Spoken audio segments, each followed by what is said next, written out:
Welcome, dear subscribers and curious listeners of my channel.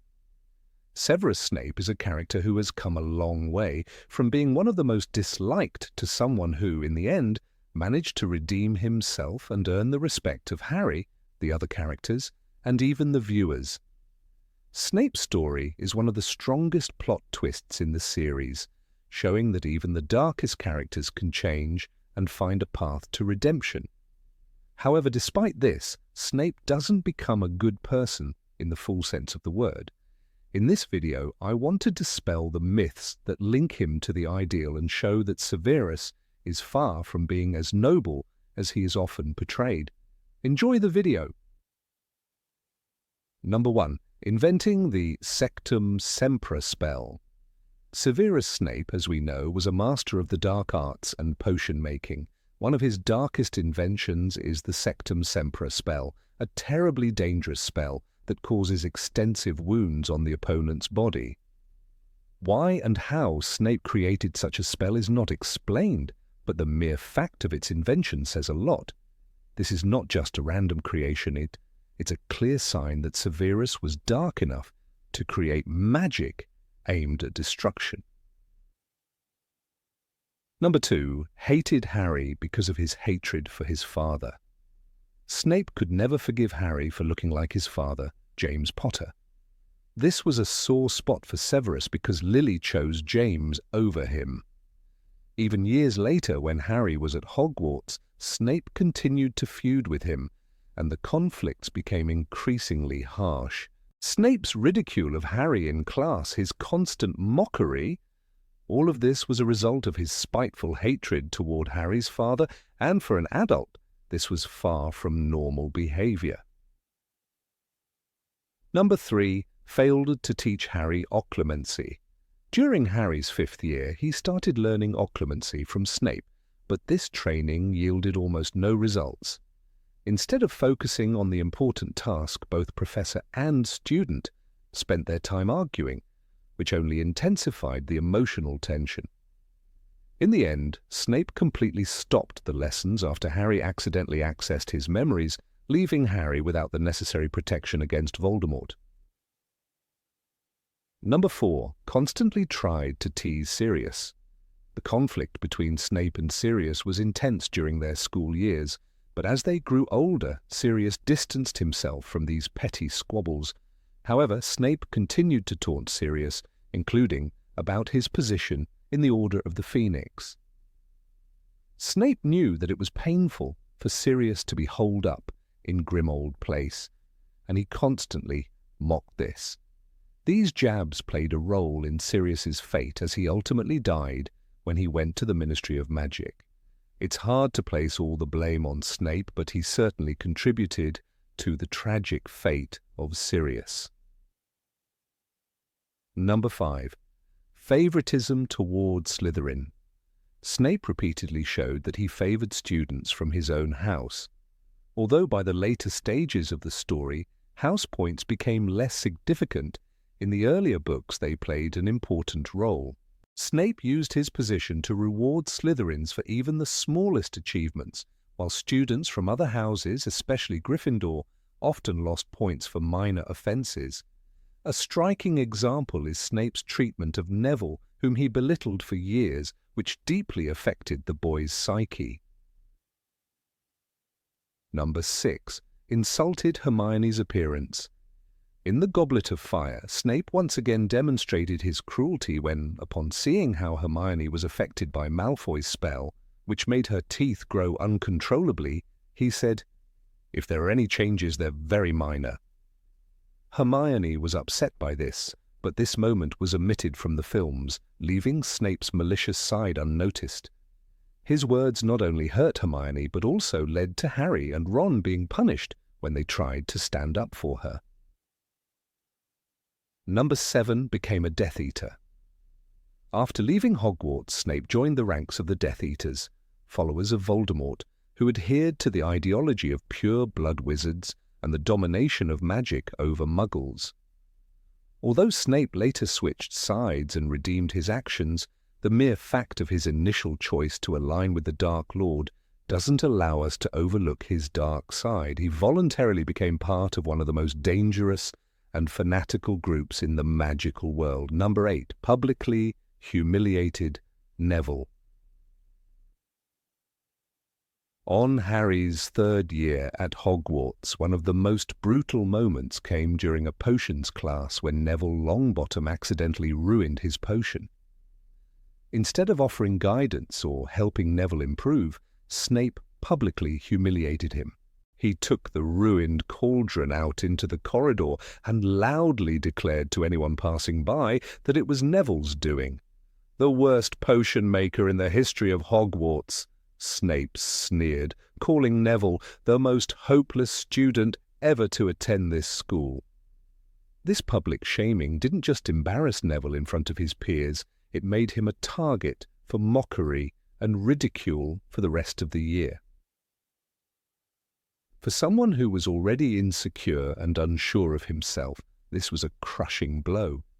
A good teacher, even a strict one, wouldn't have humiliated a student like that, especially in front of the whole school. Snape's actions were driven not by a desire to help Neville, but by a need to assert his own dominance and superiority. Even if Snape's own troubled past is considered, it's hard to justify such cruelty. A truly good person would have shown understanding, not used a teenager's mistake as an opportunity for cruel mockery. Number 9, informed Voldemort about the prophecy. Severus Snape's role in the events that led to the death of Harry Potter's parents is one that cannot be overlooked, no matter how much he later regretted it. It was Snape who, in The Half-Blood Prince, told Voldemort about the prophecy he overheard in the Hog's Head Inn. The prophecy which foretold that the child born in July would be the one to defeat the Dark Lord, set in motion the tragic chain of events that led to the Potters' deaths. Snape may have later realized that the prophecy referred to Lily Potter, but it was his actions, his betrayal, that sparked Voldemort's decision to hunt down the Potters. Snape's regret came far too late. By the time he understood the true consequences of his actions, it was already too late to undo the damage. In The Order of the Phoenix, Snape admits to Harry, "I have told you the truth. I have never wanted your death." Yet the reality remains. Snape's betrayal of Dumbledore's trust and his willingness to pass the information to Voldemort set the stage for the murder of Harry's parents. He was the one who gave Voldemort the key to their destruction. Regardless of his eventual redemption, Snape's earlier choices show a clear selfishness. His decision to pass on the prophecy was driven by his own feelings of guilt, jealousy, and desire for favor with Voldemort. It was not the act of a noble person willing to protect others.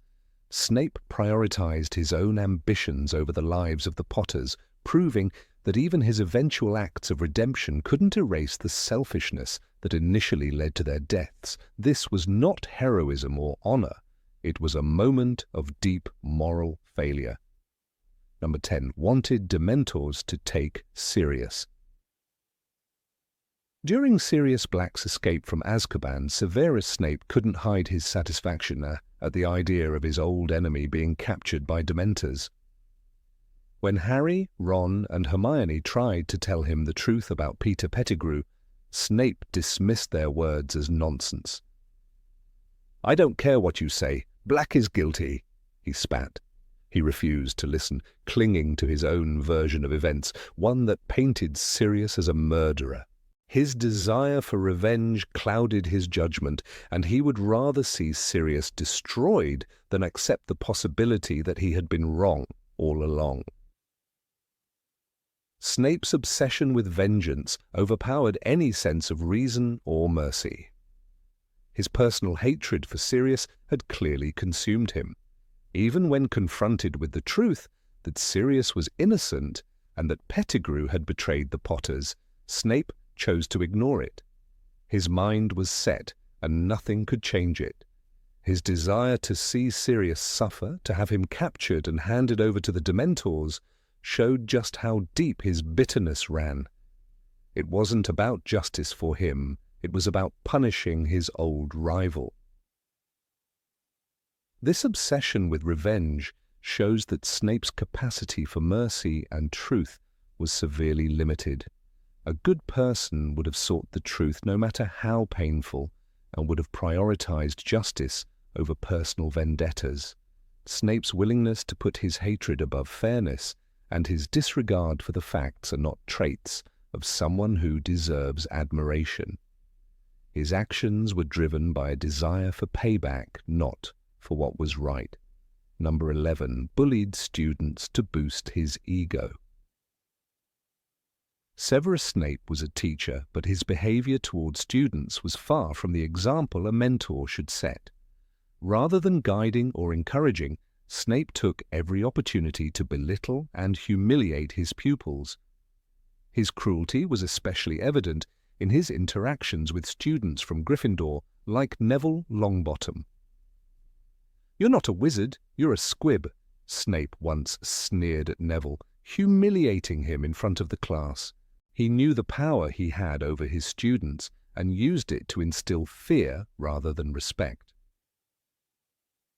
Snape's method of teaching was built on fear, not trust. He deliberately created an atmosphere where students were terrified of making mistakes, knowing that their failures would be used against them. For instance, when Harry stumbled during a potion lesson, Snape mocked him mercilessly, ridiculing Harry's lack of skill and intelligence. "Fame is a fickle thing, Potter," Snape hissed. "It's clear your father's name has done nothing for your ability." This wasn't just strict discipline, it was calculated psychological warfare. Instead of nurturing growth, Snape thrived on the discomfort of his students. He didn't see them as people to help, but as tools to elevate his own sense of superiority. The constant insults and snide remarks were his way of asserting dominance. He knew that by demeaning his students, he could reinforce his power over them. In The Half-Blood Prince, Snape's disdain for Harry comes to a head when he openly mocks Harry's attempts to understand the subtleties of potion-making. "This is the work of an incompetent fool," he spat, degrading Harry in front of the class. The respect Snape commanded wasn't earned through integrity or kindness, but through intimidation. His authority was built on a foundation of fear and humiliation, and this kind of respect is never genuine. It's a respect that comes from submission, not admiration.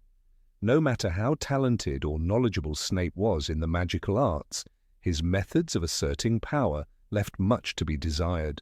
A person who earns respect through cruelty and manipulation can hardly be considered worthy of admiration. Number 12. Refused to save James and Harry.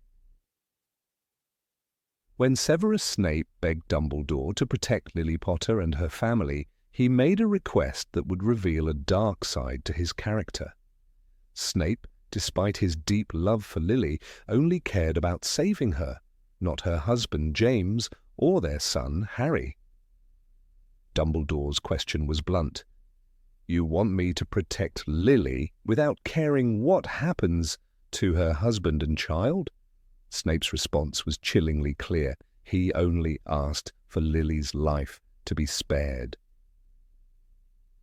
This moment speaks volumes about Snape's motivations. His love for Lily was real, but it was also possessive and obsessive. He wanted her to live, but not for the sake of her family, only for his own. He didn't care about the devastating impact her death would have on James or Harry. His focus was entirely on himself and his lost love, a love that never considered the larger consequences of his actions. A person who truly cared about another wouldn't make such a selfish request. Snape's response shows that he was driven by selfish desire rather than compassion. He couldn't see beyond his own feelings, and that's what makes his character so complex and morally ambiguous.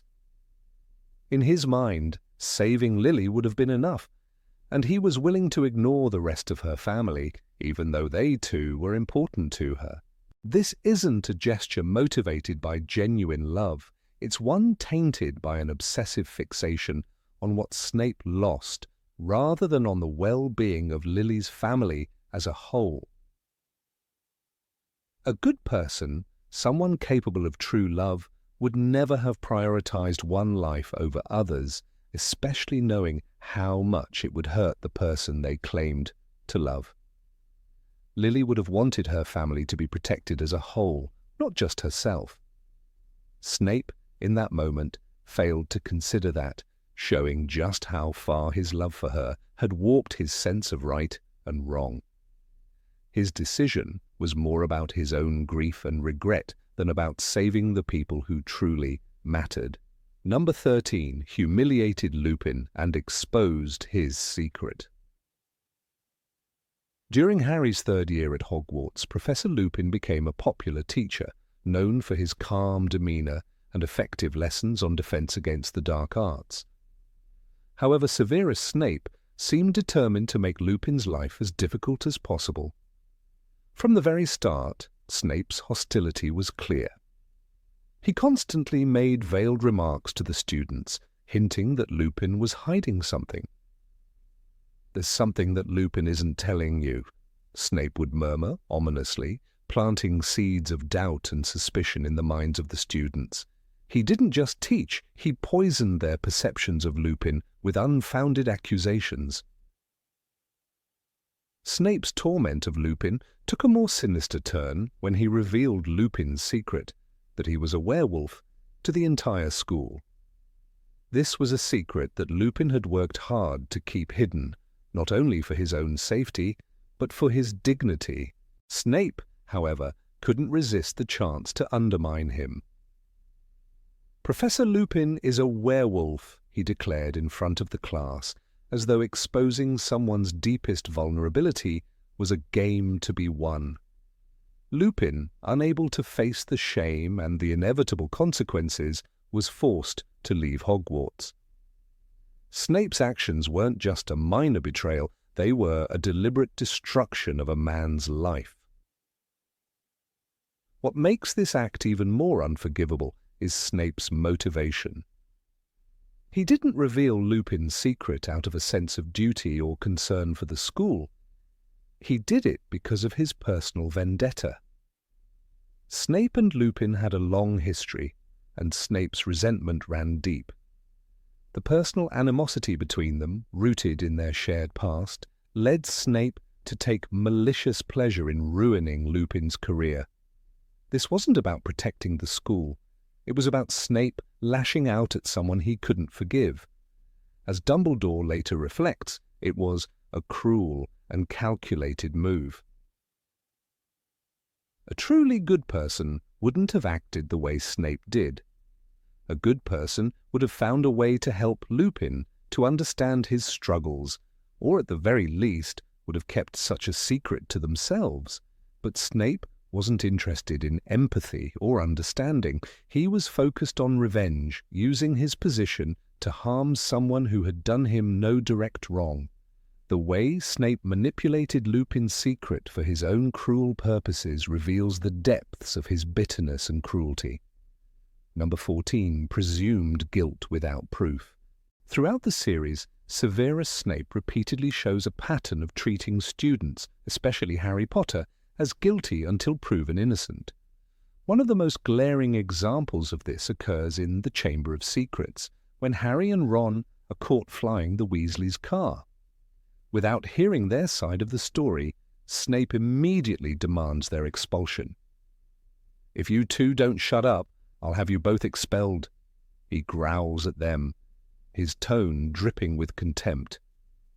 There's no attempt to understand or question their actions. His instinct is to punish first and ask questions later. Snape's approach to discipline reveals much about his character. He doesn't see his students as individuals who might make mistakes, but as criminals in the making, people to be suppressed and controlled at the slightest hint of wrongdoing. This mindset is clear when he accuses Harry of misusing his invisibility cloak in the Philosopher's Stone without any evidence. "You are a disgrace to your father's name," Snape tells Harry, immediately casting him as a liar and a troublemaker. It's as though Snape views every student as guilty even before they've committed any wrong. This guilty until proven innocent attitude shows just how little Snape cares about offering guidance or understanding. When Harry makes a mistake, Snape doesn't try to teach him the right way, but instead relishes in the idea of punishing him. It's evident in their interactions during Harry's time at Hogwarts. In The Prisoner of Azkaban, Snape accuses Harry of being involved in a conspiracy with Sirius Black without any real reason. "You know nothing about the real world?" Snape spits at him, dismissing Harry's potential to change or explain himself. It's this harsh, unforgiving attitude that sets Snape apart from characters like Dumbledore, who always believes in offering second chances. For Snape, students are merely offenders, not people to be nurtured or understood. This deep-rooted mistrust is what makes Snape such a complicated character. His belief in guilt over innocence shows a side of him that isn't motivated by kindness, but by a desire for control and power. Number 15. Ignored danger to Katie Bell. The incident with Katie Bell in Harry Potter and the Half-Blood Prince serves as one of the most disturbing moments in Severus Snape's moral landscape, revealing the stark contrast between his actions and the qualities of a truly good person. When the young witch was struck by a curse while innocently touching a cursed necklace, it was a horrifying scene that shocked the entire wizarding community. The necklace, cursed by the Death Eaters, was designed to kill, and Katie's near-death experience sent ripples of fear through Hogwarts. Yet, despite the gravity of the situation, Severus Snape's response, or rather his lack of response, speaks volumes about his character, or rather the lack of the essential qualities that a good person should possess. Snape, ever the enigmatic figure, had a unique role to play in the events that surrounded the cursed necklace. He was, after all, deeply entrenched in the ongoing battle between good and evil, working as a double agent under the guidance of Dumbledore. Snape's loyalties, however, were always in question, and this incident would serve as another reminder of his disconnection from the world of empathy and moral responsibility. When Katie Bell was attacked, she wasn't just the victim of a random act of violence. She was caught in a plot that was far more sinister, one orchestrated by Draco Malfoy, whose family had ties to Voldemort's inner circle. Malfoy had been assigned the task of killing Dumbledore, and he had taken the first steps toward completing his mission by manipulating the cursed necklace. But instead of acting swiftly to intervene in the potentially deadly scheme, Snape stood by, not only allowing the attack to unfold, but also failing to stop it before it could reach its tragic conclusion. At the time, Snape had been aware of Draco's growing involvement with the Death Eaters.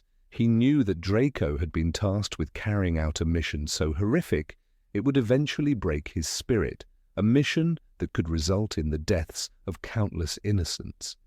Snape understood that Draco's actions were guided by fear and the overwhelming pressure from his family to prove his loyalty to Voldemort.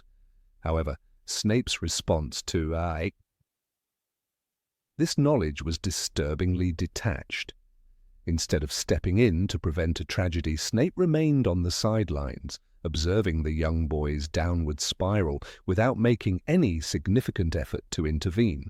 This passive approach might have been justified in Snape's mind by his allegiance to Dumbledore, who was in fact aware of Draco's mission and had his own reasons for allowing Draco's plans to unfold.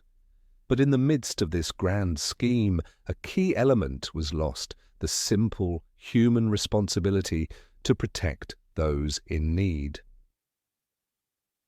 Katie Bell's brush with death wasn't just a random casualty in a war far removed from her. She was a student at Hogwarts, an innocent young witch with no part in the dark dealings of the Death Eaters. Yet Snape, who was supposed to safeguard the students and fulfill his duty as a professor and protector, stood by while this student risked her life. His passive observation spoke volumes about his character. He was so absorbed in his role as a double agent that he failed to grasp the importance of his position as a teacher and protector. Had he truly cared about the safety of his students, he would have acted decisively, intervening to prevent the curse from ever reaching Katie. But instead, Snape allowed the curse to unfold, seemingly indifferent to the suffering it caused. The indifference Snape exhibited during the attack on Katie Bell becomes even more troubling when considering the broader context of his relationship with Dumbledore. While it is true that Snape's actions were motivated by his promise to Dumbledore to protect Draco and aid in the assassination of Voldemort, it's hard to ignore the fact that a good person wouldn't stand idly by when they could have prevented harm to someone innocent. Dumbledore, the epitome of compassion, would never have allowed such an event to unfold without taking immediate action to protect his students. And yet Snape, who claimed to be working for the greater good, showed none of that same compassion when it mattered most. In a larger sense, Snape's inability to act in this moment reflects a deep moral failing.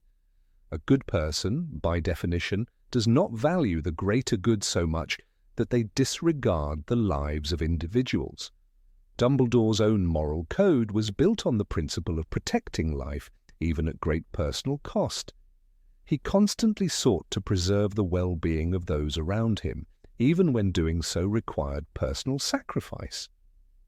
Snape, on the other hand, seemed willing to let the innocent suffer if it meant furthering his own cause, showing that his sense of right and wrong was often dictated more by strategy and survival than by genuine moral conviction. Katie Bell's near-death experience was not the only instance in which Snape's cold indifference was revealed. In other instances throughout the series, Snape is shown to be a man who values his personal vendettas and ambitions over the safety of others. The many times he uses his power to torment students, such as his cruel treatment of Harry Potter, Hermione Granger, and Neville Longbottom, highlight how detached he is from the basic moral principles that govern decent behavior. Snape may have played a pivotal role in the defeat of Voldemort, but that does not make him a good person. His actions were often guided by self-interest, ambition, and a relentless desire for revenge, rather than by a genuine desire to do what was right. Number 16 emotionally manipulated Harry. Severus Snape, often considered a tragic hero in the Harry Potter series, is undeniably one of the most complex characters in the wizarding world. While many see him as a redeemed figure, especially after the revelation of his true allegiance, there is a more troubling side to his character that cannot be ignored.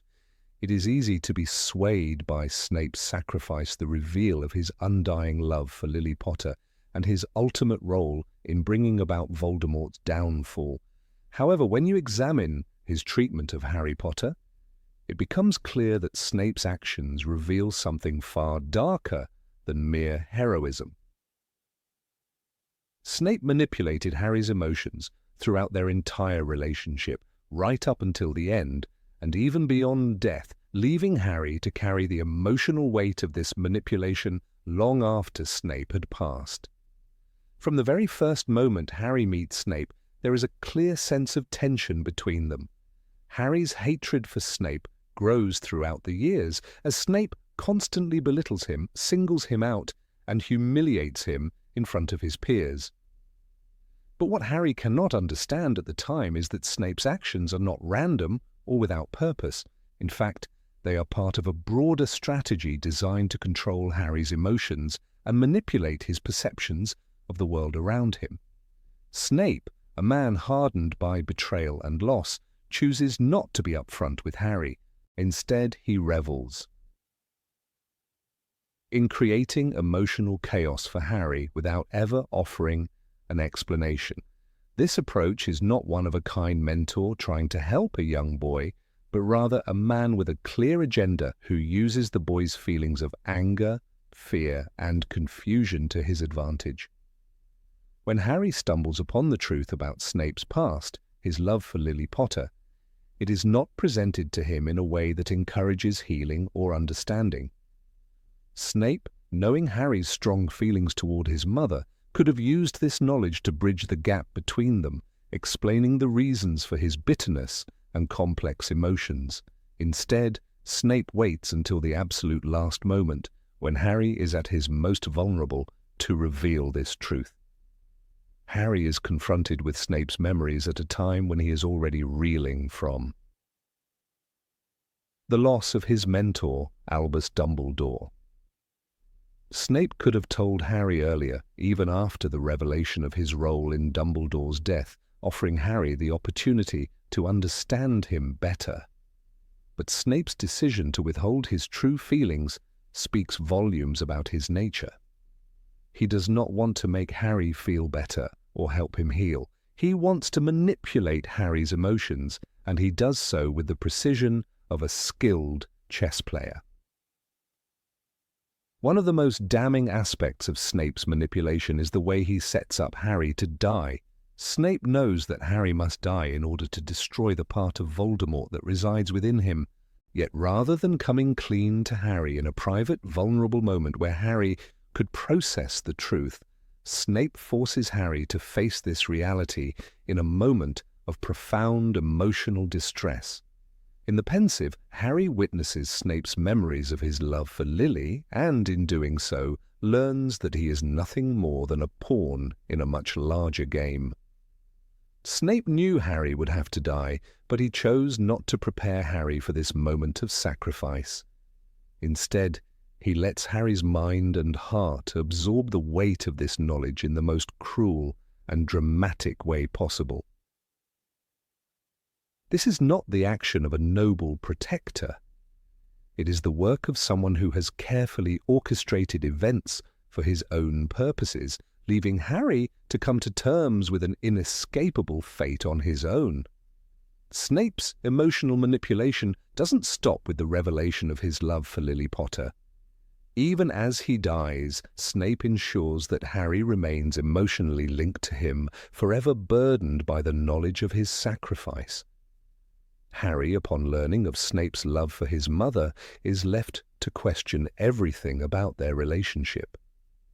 He realizes that he has spent years resenting a man who, in some ways, had been working to protect him all along. Yet Snape does nothing to alleviate Harry's emotional turmoil. Instead, he leaves him with more questions than answers. Snape's final actions, the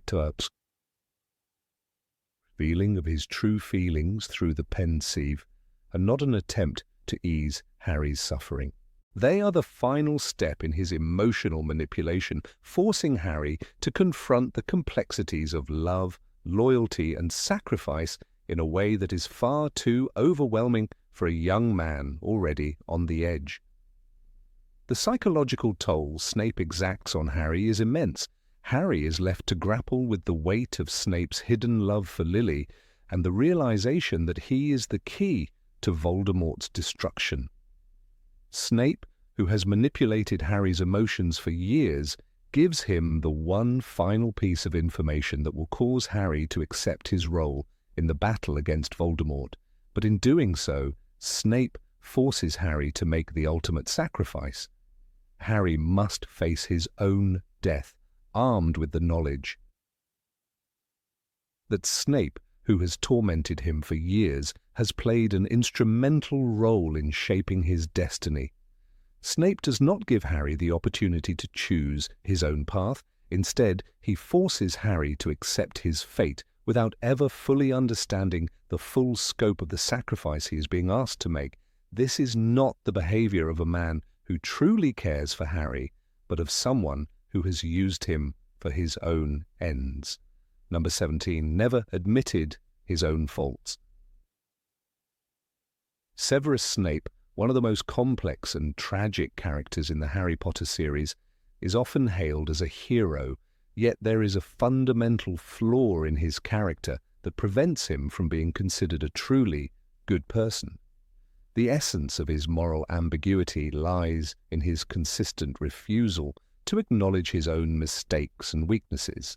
Throughout the entire series, Snape never directly admits to the harm he has caused others or apologizes for the pain he has inflicted.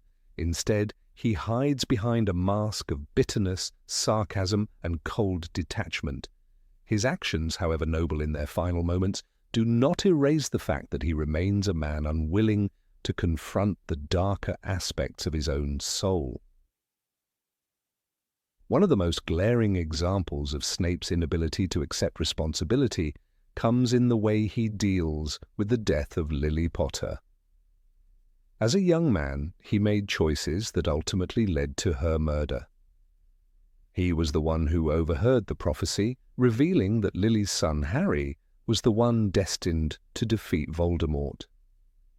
But instead of coming forward to prevent the Dark Lord from acting on this knowledge, Snape's jealousy and feelings of betrayal led him to remain silent.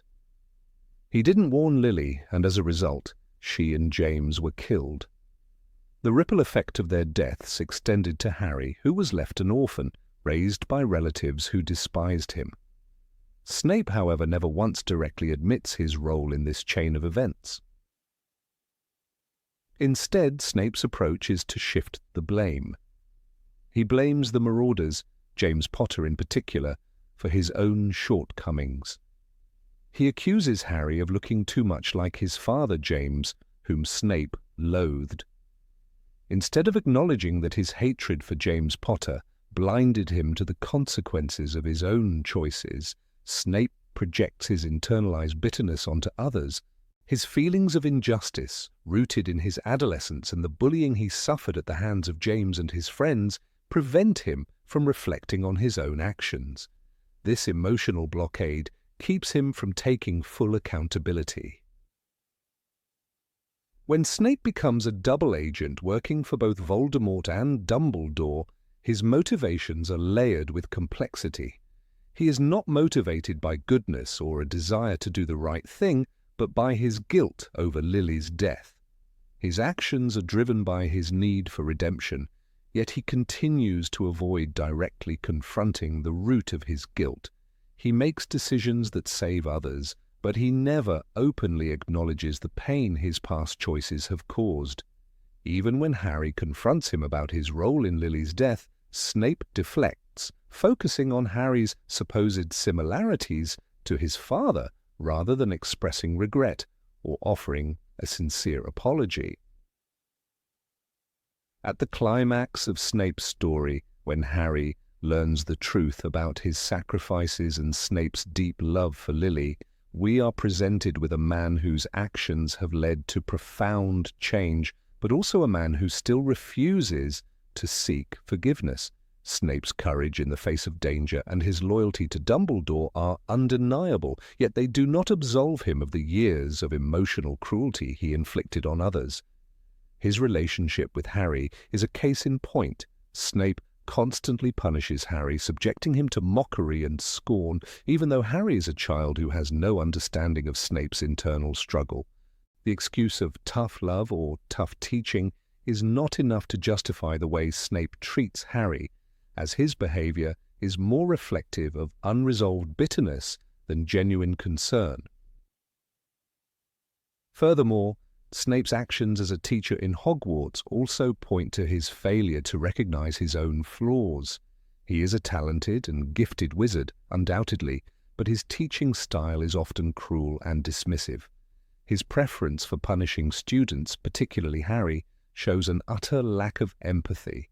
While it is true that Snape does ultimately protect the students and aids them in key moments, these actions come at great personal cost to him, which again points to his desire for redemption rather than true selflessness. The way he handles students like Neville Longbottom, whom he humiliates in front of his classmates, reveals that Snape's approach to his role is not about guiding the next generation, but about asserting his own superiority. Even in moments when Snape could have shown vulnerability or remorse, he chooses silence. When Harry visits the pensive to view Snape's memories, he uncovers the moment Snape first sought to warn Dumbledore about the prophecy. But Snape doesn't directly admit to his role in Lily's death or to the dark emotions that led him to make those choices. Instead, he allows Dumbledore to draw conclusions about his loyalty, effectively leaving the burden of guilt on Dumbledore rather than owning up to the consequences of his past. Throughout the series, Snape hides behind his bitterness, sarcasm, and cold demeanor. He uses these traits as a shield, refusing to expose his vulnerabilities or his regrets. He is quick to lash out at others and belittle their efforts, especially when it comes to Harry. In his interactions with Harry, Snape is not simply a teacher trying to help a student. He is a man projecting his own self-loathing and unresolved anger onto an innocent child. Instead of facing his demons, Snape clings to the notion that his pain and sacrifices somehow entitle him to treat others with disdain. Number 18 allowed Slytherins to bully others. Severus Snape's position as the head of Slytherin House at Hogwarts School of Witchcraft and Wizardry granted him considerable influence over his students, but instead of using his power to nurture their potential, he allowed a toxic culture of bullying to flourish within his house. One of the most significant reasons why Snape cannot be considered a good person is his willful blindness to the cruel behavior displayed by his students, particularly Draco Malfoy and his friends, toward their peers. Despite being in a position of authority, Snape chose not to intervene in these instances of harassment, turning a blind eye to the suffering of others. Throughout the series, it is evident that students from Slytherin House frequently targeted students from other houses, particularly those from Gryffindor, Ravenclaw, and Hufflepuff. Draco Malfoy, in particular, was a constant source of torment for students like Harry Potter, Hermione Granger, and Neville Longbottom. Malfoy's bullying was not only verbal but often escalated to physical intimidation, all of which went unchecked under Snape's watch. The most glaring example of this can be seen in Draco's treatment of Neville Longbottom. Neville, a shy and awkward boy, was often the subject of mockery and ridicule by Draco and his friends. However, despite witnessing these actions daily, Snape did nothing to stop it. In fact, Snape's indifference to the bullying was so profound that he even made passive choices that allowed the behavior to continue. It's not just that Snape turned a blind eye to Draco and his friends' actions. He actively set the tone by showing favor to the Slytherin students, regardless of their behavior. Snape's favoritism toward his own house was blatant and well known. He would often turn a blind eye to misdeeds committed by Slytherin students while punishing students from other houses for far lesser infractions. His treatment of Draco, Crabbe, and Goyle was indicative of a larger problem in Snape's character, his willingness to allow cruelty to persist as long as it was perpetrated by his own. The students who were the targets of this bullying, Neville, Luna Lovegood, and Hermione Granger, were repeatedly humiliated in front of their peers. Neville, who lacked the confidence and skill of some of his classmates, was an easy target for Draco's taunts. He was frequently mocked for his clumsiness and lack of magical ability. Yet Snape, who was aware of Neville's struggles, did nothing to alleviate the situation. There were many moments in the books when Neville's suffering was palpable, but Snape's behavior towards him was cold and dismissive.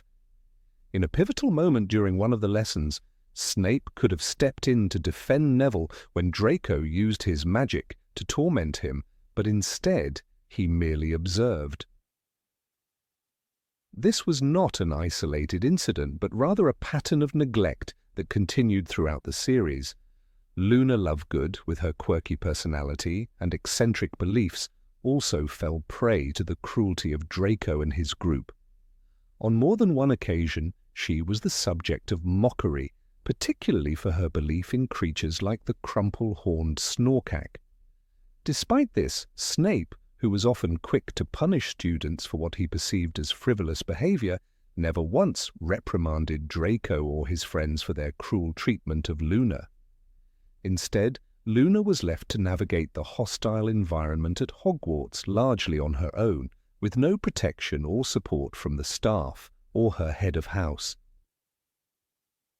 Even Hermione Granger, who was one of the brightest students at Hogwarts, was not immune to Snape's neglect of his responsibilities as a teacher. Hermione, a Gryffindor who excelled academically, was frequently the target of Draco's cruel jabs and insults, which often focused on her appearance and intelligence. Hermione's struggle was made worse by Snape's blatant favoritism toward the Slytherins, especially Draco. Snape could have intervened on her behalf, but instead he perpetuated the hostile environment by siding with Draco, ignoring Hermione's plight.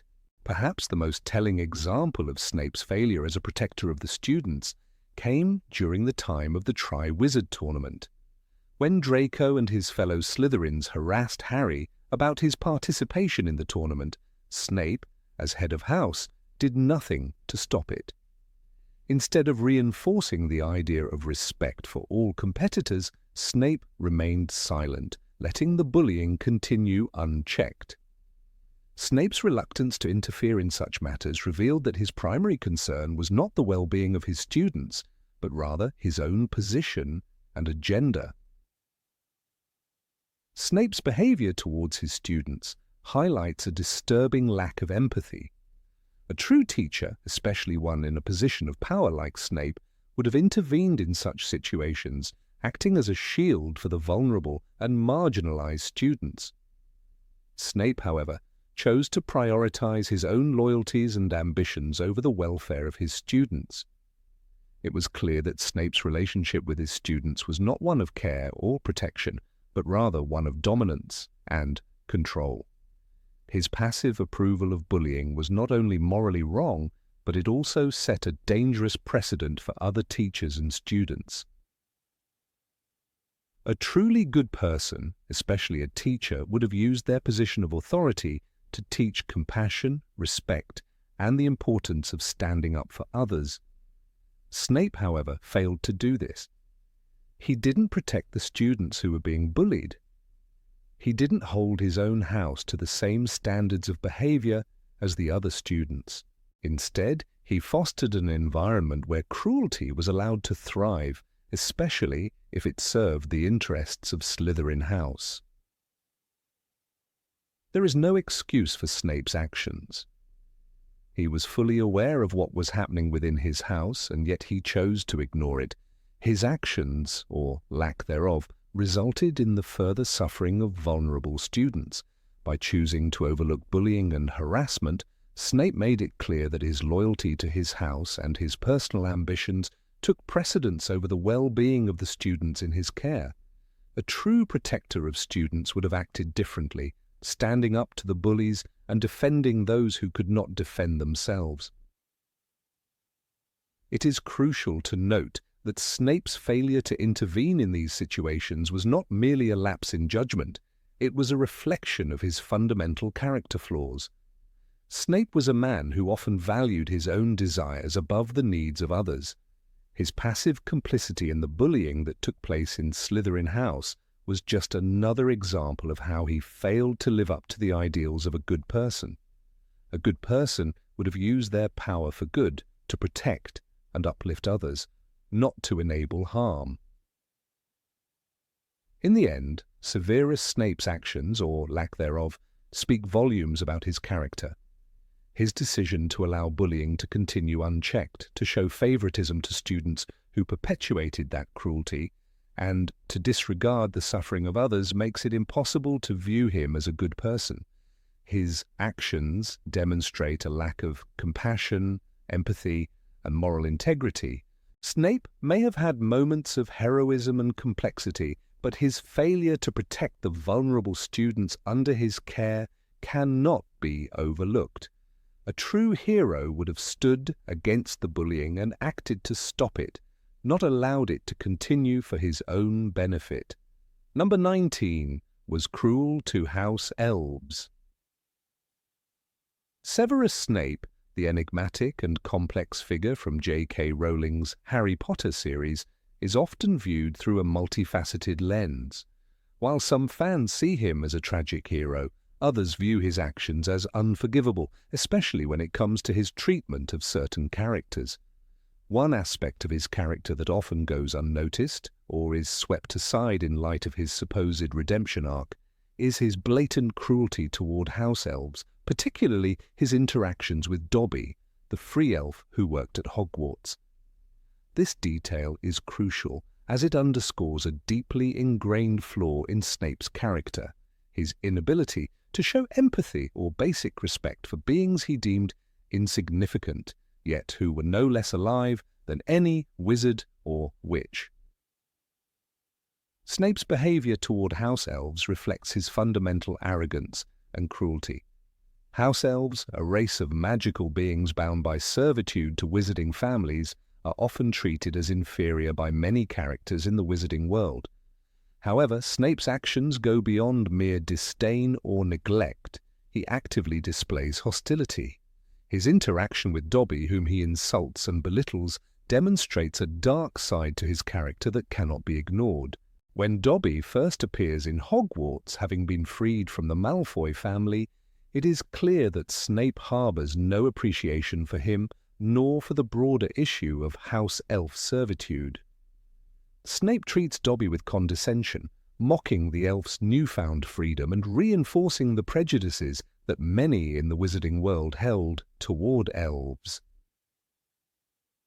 The idea that Snape was capable of such harshness toward a creature as innocent as Dobby, who had been freed from slavery, reveals a fundamental flaw in his character. Despite his heroic status later in the series, his treatment of house elves is a clear indication that he does not see all living beings as worthy of dignity and respect. This was not just a minor character flaw, it was a deep-seated belief. Snape's cruelty toward Dobby illustrates his inability to view others as equal, regardless of their race or status. While some might argue that his harshness was a product of his own tortured past, this does not excuse his behavior. A person capable of such treatment toward a harmless creature can hardly be called a good person, regardless of their intentions or future actions. Moreover, Snape's behavior toward house elves exemplifies his broader tendency to disregard those who have no immediate value to him. Throughout the series, Snape is shown to care only about people or things that serve his own interests. His relationship with other characters, such as Harry Potter, is defined by his desire to control or manipulate them for his own gain. However, when it comes to house elves, who serve others without expectation of reward or recognition, Snape shows nothing but disdain. This is starkly contrasted with characters like Hermione Granger, who, despite her own struggles, fights for the rights of house elves through her SPEW campaign. Hermione's empathy towards creatures like Dobby, whom she views as deserving of freedom and respect, highlights a moral compass that Snape utterly lacks. The house elf in Snape's presence is not even granted the basic respect that one might show to a servant or subordinate. Snape, as a professor, is positioned to wield power and authority over the students and staff at Hogwarts. Yet, despite his power and position, he does not use his influence to better the conditions of the house elves, nor does he exhibit even a modicum of kindness toward them. Instead, he follows the same tradition of scorn and exploitation that has long been entrenched in the wizarding world. This indicates a deeper moral failing that transcends the surface-level complexities of his later actions. While some may attempt to justify Snape's behavior by pointing to his difficult upbringing or the emotional scars left by his experiences, such justifications do not change the fact that he consistently chooses cruelty and disdain over compassion and fairness. Snape's abusive treatment of Dobby is a perfect example of how a person's past, no matter how painful, should not be used as an excuse for mistreating others. True character is not defined by the pain one endures, but by how one treats those who are vulnerable or disadvantaged. In this light, Snape's interactions with Dobby can be seen as a reflection of his inherent selfishness and lack of empathy. When looking at Snape's attitude toward Dobby, it's impossible to ignore the fact that Snape, unlike characters like Hermione, never questions the system of house elf servitude. While Hermione's drive to free the house elves comes from her sense of justice and her awareness of their mistreatment, Snape remains entirely indifferent to the plight of these creatures. His disinterest in their welfare reveals an inherent flaw in his character, a flaw that is consistent with his general attitude toward others, particularly those whom he perceives as being beneath him. Snape's willingness to overlook the injustice of house elf servitude, coupled with his cruel treatment of Dobby, illustrates his failure to develop a sense of empathy or fairness, even for those who have suffered as he has. This flaw in Snape's character is especially pronounced in the context of the magical world's treatment of house elves. The wizarding world, for all its complexity and magic, is not immune to the darker aspects of society, including racism, prejudice, and exploitation. House elves, as a marginalized group, face a lifetime of servitude and mistreatment. While some characters, like Harry Potter, come to understand the wrongness of this system, Snape does not. His interactions with Dobby demonstrate his lack of awareness or care for the issues surrounding slavery and exploitation in the magical world. His failure to empathize with creatures who have suffered as much, if not more, than he has, is a key reason why Snape cannot be considered a good person. In the end, Snape's behavior toward Dobby, and by extension toward all house elves, reveals his deeper moral shortcomings.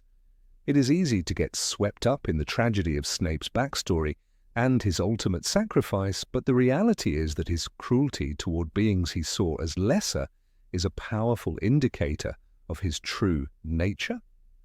A good person, regardless of their past, would treat all living beings with kindness and respect, not just those who could return the favor. Snape's failure to do so reveals the limitations of his character and why he can never be considered a truly good person, no matter how heroic his later actions may seem. Through Snape's treatment of house elves, we are reminded that moral integrity is not defined by heroic actions alone, but by the way one treats those who are vulnerable, powerless, and invisible to the majority.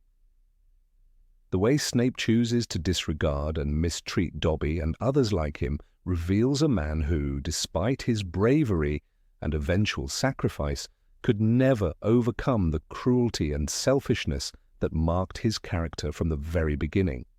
Therefore, Snape's actions toward house elves must be seen as a crucial part of his character, one that speaks volumes about his true nature and the limitations of his supposed redemption. Number 20.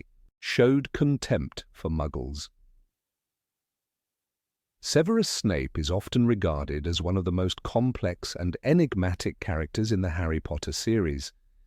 He is the quintessential example of a man with a double life, one that seems to redeem him in the eyes of those who only see his later actions, and another that showcases his deeply ingrained prejudices.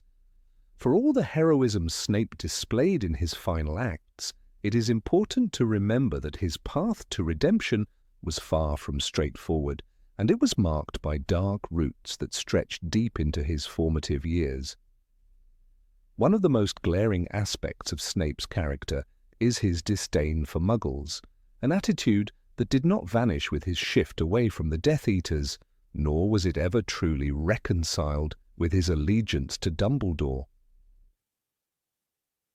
From the earliest stages of his life, Severus Snape was shaped by an environment that fostered intense hatred toward Muggles. As a young boy, Snape was exposed to the ideologies of his father, Tobias Snape, a bitter, abusive muggle who instilled in his son a sense of superiority over the non-magical world. Tobias's cruelty towards Severus and his mother, Eileen Prince, was a significant influence on Snape's mindset. However, it was not only his father's actions that set the stage for his disdain, it was also the broader cultural context of the wizarding world in which Snape grew up. The pure-blood supremacist mentality, particularly epitomized by the Death Eaters, was something that Snape adopted with fervor during his youth. His own Muggle heritage, he was a half-blood, made him feel an even greater need to prove himself, and this led to an almost obsessive allegiance to the ideology of blood purity. Snape's transition from a troubled student at Hogwarts to a follower of Voldemort was marked by his eagerness to embrace the Death Eater cause. As a young man, he found validation and a sense of belonging in the Dark Lord's ideology. This moment of transformation solidified his disdain for Muggles. Although he would later distance himself from the Death Eaters, the poison of blood purity never fully left him. Throughout the series, he continued to use the term Muggle with an air of superiority, never quite able to rid himself of the venom that had been instilled in him during his formative years. The way he looked down on Muggles is not just a passing sentiment, it runs deep in his psyche. The most disturbing aspect of Snape's character is that his dislike for Muggles did not simply fade after he switched allegiances. Despite claiming to be working against Voldemort, Snape's persistent attitude toward Muggles reveals that his change of heart was more about survival and guilt than a true moral awakening. He may have served Dumbledore in the final years of the war, but his actions still reflected a core belief that some people, those of Muggle descent, were not worthy of the same respect as those with pure wizarding blood. This was evident in the way he treated certain students at Hogwarts, especially those of Muggle heritage. Take, for instance, his treatment of Harry Potter, even as Snape reluctantly became an ally to Dumbledore. He never made any secret of his contempt for Harry, whose father, James Potter, Snape loathed. Harry's status as a half-blood only made Snape's animosity worse, fueling the prejudice he harbored against all those who were not pure-blood wizards. Snape's behavior toward Harry is a prime example of how his past prejudices continued to haunt him. The moment Snape met Harry, he saw not just the son of his old school rival James, but a half-blood who represented everything he despised about the magical world. In Snape's mind, Harry was a product of the very Muggle lineage he detested. This personal animosity shaped his actions throughout the series, from the cruel treatment he inflicted on Harry in potions class to his dismissive and condescending remarks. While Snape's hostility toward Harry is often interpreted as a consequence of their personal history, it is important to recognize that Snape's deep-rooted prejudices against Muggles played a significant role in shaping his behavior. Harry's blood status in Snape's eyes made him an inferior being, regardless of the fact that he was fighting against Voldemort, and ultimately played a pivotal role in the Dark Lord's downfall. Moreover, Snape's view of Muggles wasn't limited to those in the Hogwarts community. His disdain extended to Muggles in general. This was made abundantly clear during his interactions with other characters in the series. When he was tasked with teaching Harry how to defend against dark magic in Harry Potter and the Half-Blood Prince, Snape showed a sharp distinction between his attitude toward pure-blood wizards and Muggleborns. He spoke to Hermione Granger, a Muggleborn, with barely disguised contempt, belittling her contributions and viewing her as inferior to the likes of Harry and Ron. In his eyes, her Muggle origins were a constant mark against her worth, no matter how skilled she was in magic.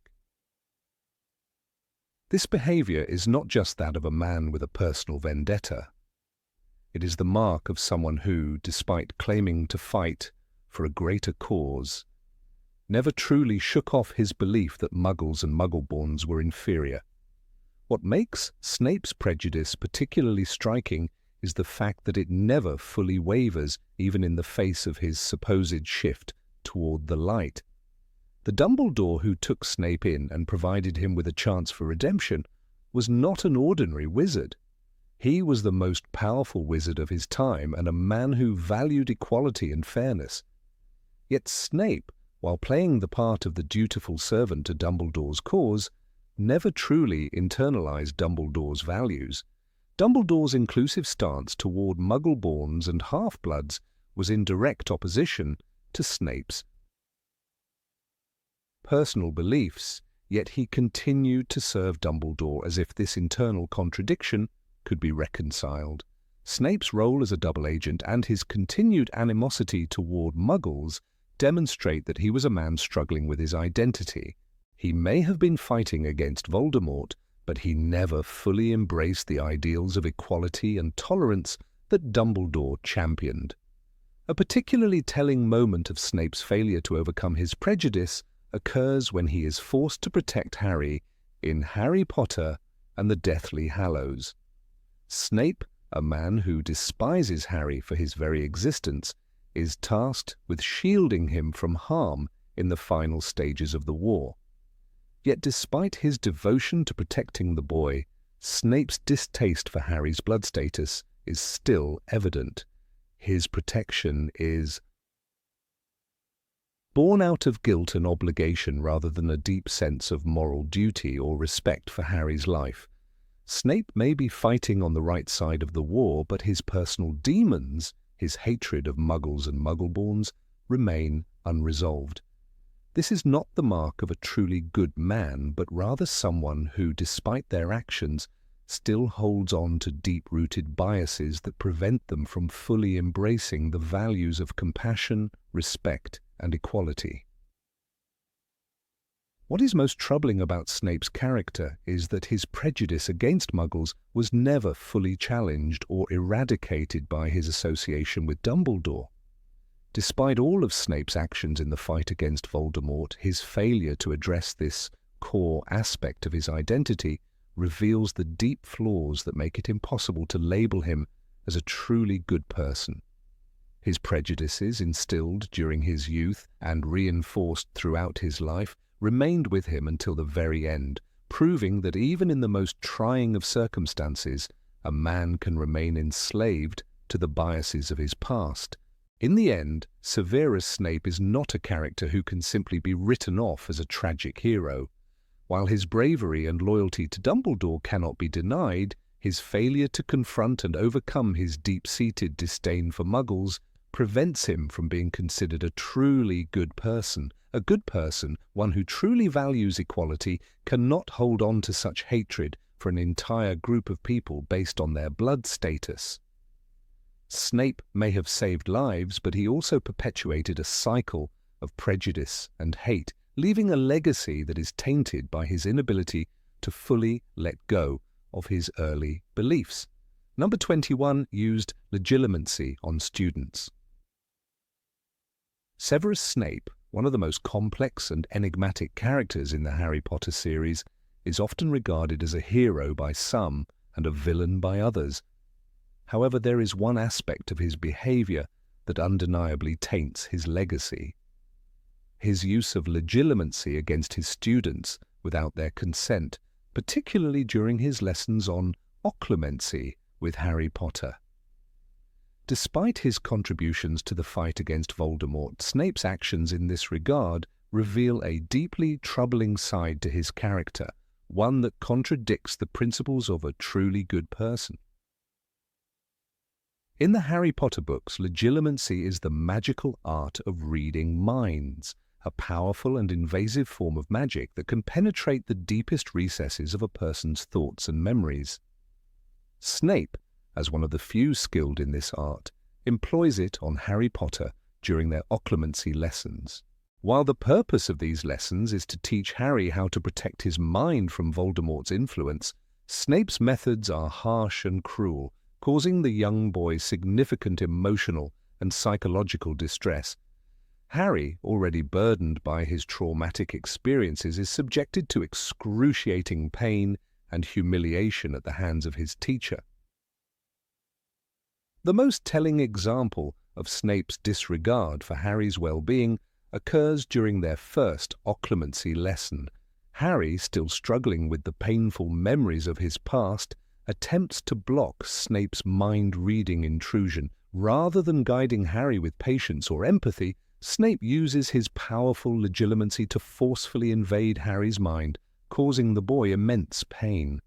Harry is unable to control the flood of his own emotions and memories as they are pulled out of him, each painful recollection becoming fodder for Snape's derision. Snape's insistence on invading Harry's mind without consent, for the sake of a lesson rather than genuine care, reveals a troubling lack of empathy and a willingness to cause harm in the name of teaching. What is even more disturbing is that Snape's approach is not one of a teacher trying to help, but rather one of someone who revels in the discomfort of others. The way he forces Harry to confront his most painful memories, his guilt over his parents' deaths, his feelings of abandonment, his moments of weakness, suggests that Snape is more interested in watching Harry suffer than in helping him develop the necessary skills to protect himself from Voldemort's influence. This is not the behavior of a mentor who values the emotional and mental well-being of his students, but that of a man who feels justified in causing harm in the name of instruction. True, Snape's primary goal was to teach Harry to protect his mind from Voldemort, but the means he used were deeply flawed. Instead of teaching Harry how to shield himself with patience and understanding, Snape chose to forcefully invade his mind, causing emotional damage along the way. Snape's disregard for Harry's pain is evident in the way he dismisses the boy's emotional turmoil as if it were inconsequential. Snape never once shows any sign of regret or remorse for the suffering he caused Harry, even though he knows the deep emotional scars Harry carries. A truly good person, a true mentor, would never sacrifice the emotional well-being of a student for the sake of their own lesson. Throughout their lessons, Harry grows increasingly resentful of Snape. The more Snape invades his thoughts, the more Harry comes to distrust him. The connection between them, built on Snape's cruel treatment, only deepens the divide between them. Harry's belief in Snape's maliciousness is reinforced as he continues to experience the pain of having his most personal and vulnerable moments exposed and mocked. The humiliation Harry feels during these moments is not just physical, but deeply psychological. Each time Snape forces his way into Harry's mind, the boy is reminded that his most intimate thoughts are not his own, that even his mind is vulnerable to invasion and manipulation. This behavior becomes even more concerning when viewed through the lens of Snape's role as a teacher. Teaching is not just about imparting knowledge, it's about guiding, mentoring, and supporting students through their personal growth. Snape's refusal to treat Harry with the basic decency and respect he deserves shows that he is more concerned with his own pride and goals than with Harry's development as a person. A good teacher would have recognized the emotional turmoil Harry was enduring and would have sought to help him heal, not to further wound him. Snape's cruelty is compounded by his failure to acknowledge the emotional harm he is inflicting on Harry, a failure that speaks volumes about his character. The fact that Snape uses legilimency against Harry without his consent also raises questions about the ethical implications of such an invasion of privacy. While it is true that legilimency is often portrayed as a useful tool in the wizarding world, its application is still governed by ethical boundaries. Forcing someone to open their mind to another without permission, particularly a child, is an act of violation, one that undermines the basic rights of the individual. Snape's actions are not just an abuse of power, they are a disregard for the dignity and autonomy of Harry as a person. A good person, a person who truly values the autonomy and dignity of others, would never cross such a boundary. Snape's behavior is further troubling when considering the fact that Harry is already dealing with immense emotional pain. The loss of his parents, his mistreatment by the Dursleys, and his ongoing struggles with Voldemort are more than enough to contend with. The last thing Harry needs is a teacher who uses his pain as a tool for instruction, inflicting even more trauma on him in the process. A truly caring mentor would have recognized Harry's vulnerability and would have taken steps to protect him from further harm. Snape, however, chooses to exploit Harry's vulnerability for his own purposes, creating a cycle of pain that becomes difficult for Harry to escape. What makes Snape's actions even more egregious is his complete lack of compassion. Throughout their lessons, Snape never once shows any understanding of the emotional pain he is causing Harry. There is no apology, no recognition of the damage done, no attempt to make amends. Snape's cold and calculating nature leaves no room for empathy or kindness, qualities that are essential to being a good person. Snape's failure to empathize with Harry, to see the child as more than just a means to an end, highlights the extent to which he has become desensitized to the suffering of others. In his quest to teach Harry, Snape loses sight of what it means to be a mentor, a teacher, and a human being. Harry's experience with Snape is not just one of physical pain, but one of emotional and psychological trauma. Snape's use of legilimency without Harry's consent strips the boy of his agency, forcing him to relive his worst memories in a way that feels more like an attack than a lesson. Snape's refusal to acknowledge Harry's pain, his lack of compassion, and his blatant disregard for Harry's autonomy make it clear that he is not the good person some might believe him to be. His actions, no matter how noble his intentions may have been in other areas, reveal a side of him that is ruthless, selfish, and incapable of genuine care for those around him. Snape may have played a crucial role in the fight against Voldemort, but this does not absolve him of the harm he caused Harry and the countless boundaries he crossed along the way. A truly good person, one who respects the dignity and autonomy of others, would never have used legilimency as a tool of control, especially not against a vulnerable student. Snape's actions reveal that while he may have been a skilled wizard and a determined fighter, his moral compass was deeply flawed. The cruelty he inflicted upon Harry under the guise of teaching him how to protect himself speaks to the darker side of his character, a side that is difficult, if not impossible, to reconcile with the idea of a truly good person. Number 22. Mocked Tonks's grief. In the aftermath of Sirius Black's tragic death, the members of the Order of the Phoenix were submerged in a profound sorrow, a grief that was shared by many but felt most acutely by his cousin, Nymphadora Tonks. Tonks, known for her vibrant personality and seemingly unbreakable spirit, had been one of the few who held Sirius in the highest regard, not only as a figure of rebellion, but as a protector and a symbol of hope. When he died, she felt a personal loss that shook her to the core.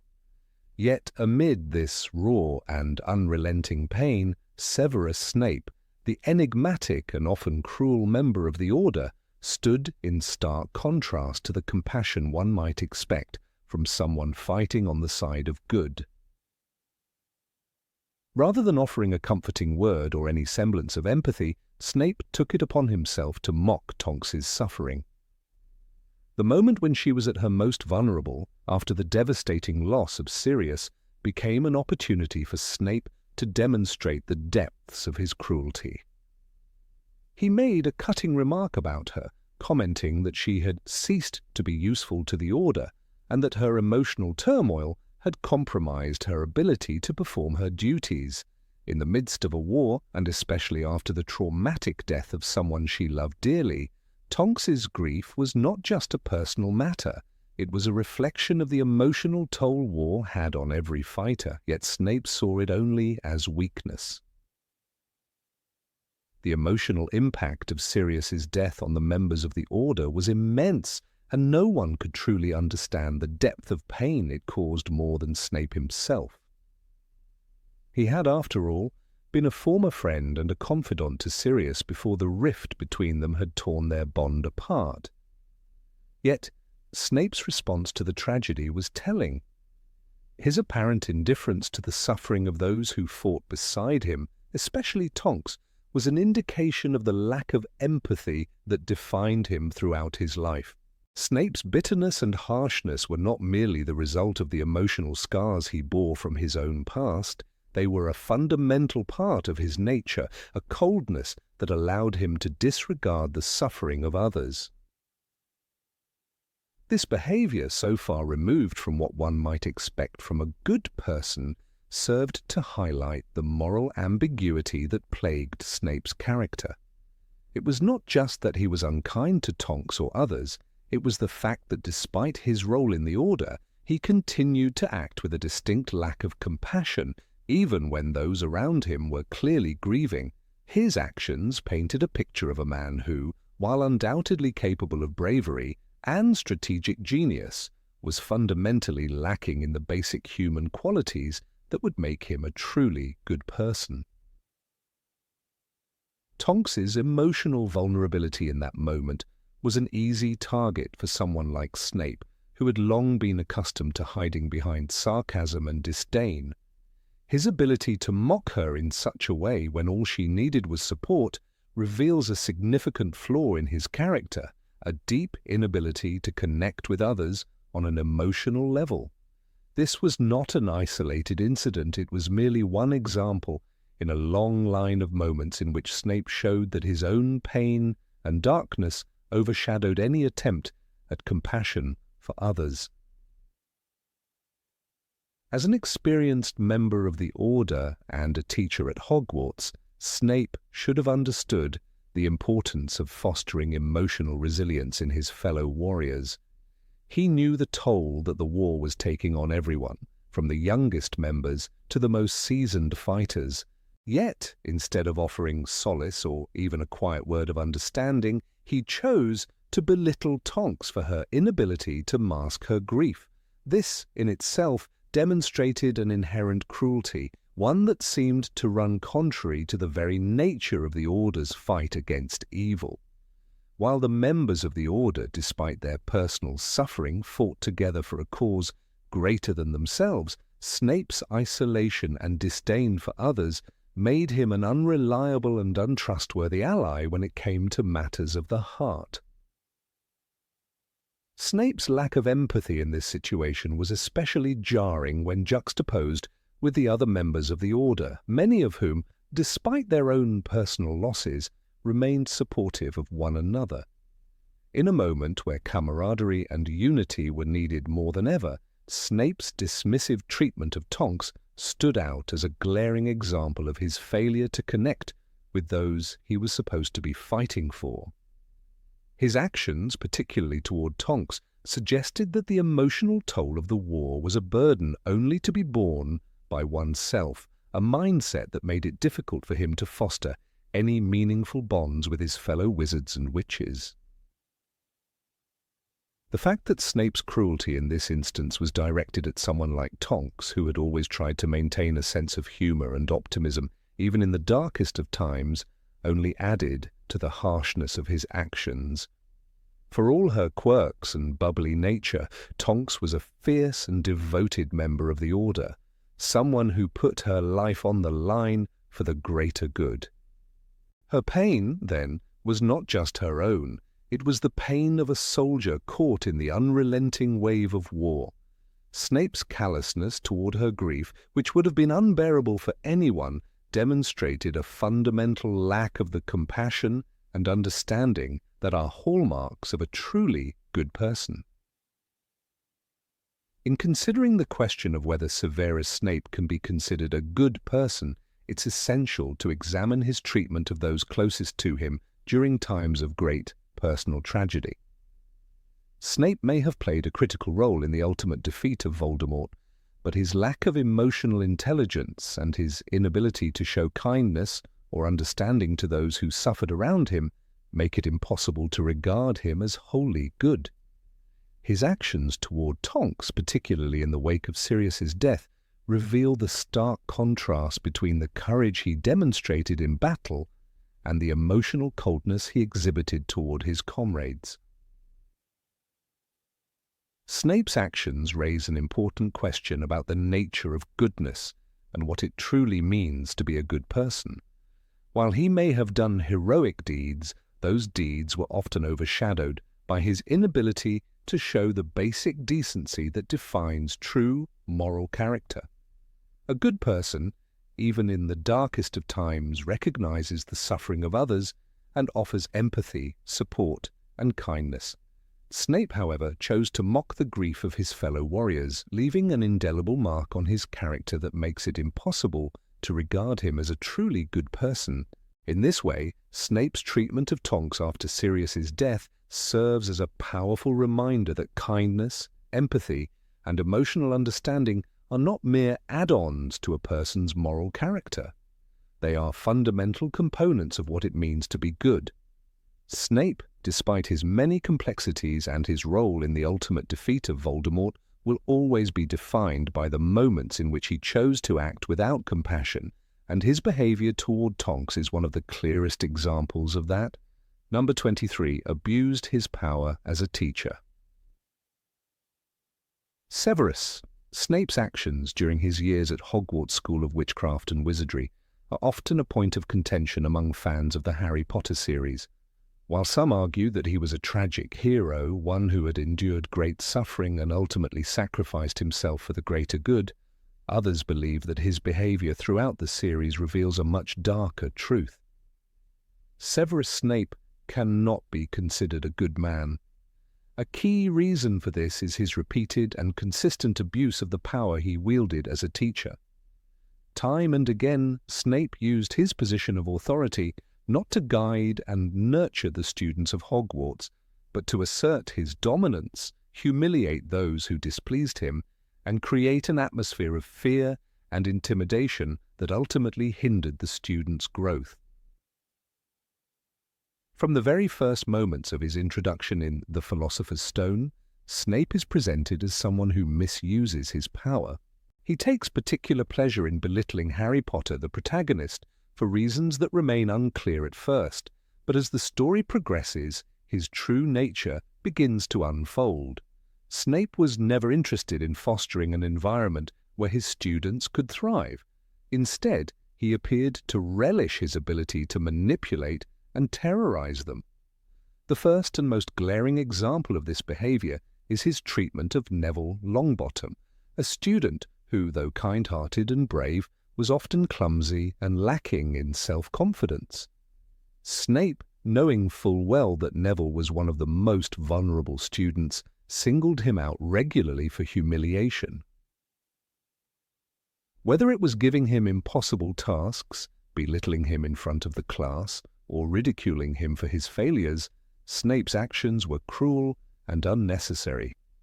In The Philosopher's Stone, he mocks Neville's inability to stand up to him. "Longbottom, if brains were gold, you'd be poorer than Weasley, and that's saying something." This cruel mockery, though it might seem harmless on the surface, demonstrates Snape's lack of empathy for those weaker than him. He could have easily mentored Neville, helped him overcome his insecurities, but instead he used his power to break him down further. Snape's abuse of his position wasn't confined to just Neville. Luna Lovegood, another student who was regularly ostracized by her peers for her eccentricities, also found herself the target of Snape's scorn. Though Luna's odd behavior often made her an easy target for bullying, Snape's treatment of her was particularly harsh. He never took the time to understand her, nor did he ever show her any kindness or encouragement. Instead, he continued to treat her with contempt, dismissing her ideas and opinions with sharp words. Snape's inability to understand or appreciate Luna's individuality reveals his deep-seated lack of compassion. If Snape were truly a good man, one could expect him to champion those who were marginalized, as they were often the ones who needed protection the most. But instead, he consistently used his authority to maintain an oppressive and fearful atmosphere within the walls of Hogwarts. One of the most alarming aspects of Snape's behavior was the way he used fear to control his students. Fear is a powerful tool, and Snape knew how to wield it with precision. He understood that his students were vulnerable and that many of them were terrified of his wrath. He exploited this fear to manipulate them, often pushing them to the brink of emotional collapse. For example, when Harry was attempting to learn the difficult task of brewing a potion for his first year in Snape's class, Snape singled him out for harsh treatment. Harry, who was already nervous and overwhelmed, was further shaken by Snape's cruel remarks. It wasn't just the task that was difficult for Harry. It was the added pressure of trying to survive a class in which he was constantly humiliated by his professor. Snape's power over his students was palpable, and it wasn't just about academic excellence. It was about bending them to his will through fear. As a professor, Snape had the opportunity to shape young minds, to nurture their talents, and to inspire them to be their best selves. However, his personal vendettas and deep-seated bitterness clouded his judgment. In The Half-Blood Prince, he openly flaunts his power over students when he takes on the role of the Defense Against the Dark Arts professor. Rather than focusing on imparting useful skills to his students, he uses his class as an arena for asserting his dominance. His constant cruelty to Harry, who, despite his obvious challenges in the subject, continues to show remarkable bravery, is appalling. When Harry stands up to Snape, it's clear that Snape's response is not one of a teacher trying to help a struggling student. It's one of a man who sees Harry as an enemy, someone to be crushed under the weight of his own malice. His cruelty is not just a byproduct of his character flaws. It is a deliberate choice to exert control over his students. Snape's actions as a teacher are particularly damning when considered alongside his role as a supposed fighter against the dark arts. In the wizarding world, the expectation is that those who claim to be opposing evil should use their power and influence to protect the innocent, to defend the vulnerable. Snape, however, did quite the opposite. He did not seek to protect the students of Hogwarts. He sought to dominate them. A man who seeks to fight evil does not use his position to further instill fear and misery in others. A good man would use his authority to empower and uplift, not to crush and subjugate. One cannot help but question how someone who regularly mistreats others could truly be considered a hero, especially when he fails to demonstrate any genuine concern for the welfare of those he's supposed to protect.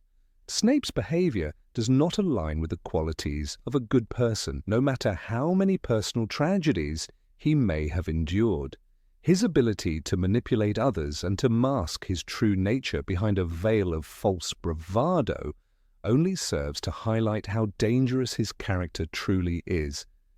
It is this very manipulation, this constant abuse of power, that makes Snape a deeply flawed individual who, despite his ultimate sacrifice, cannot be considered a good man.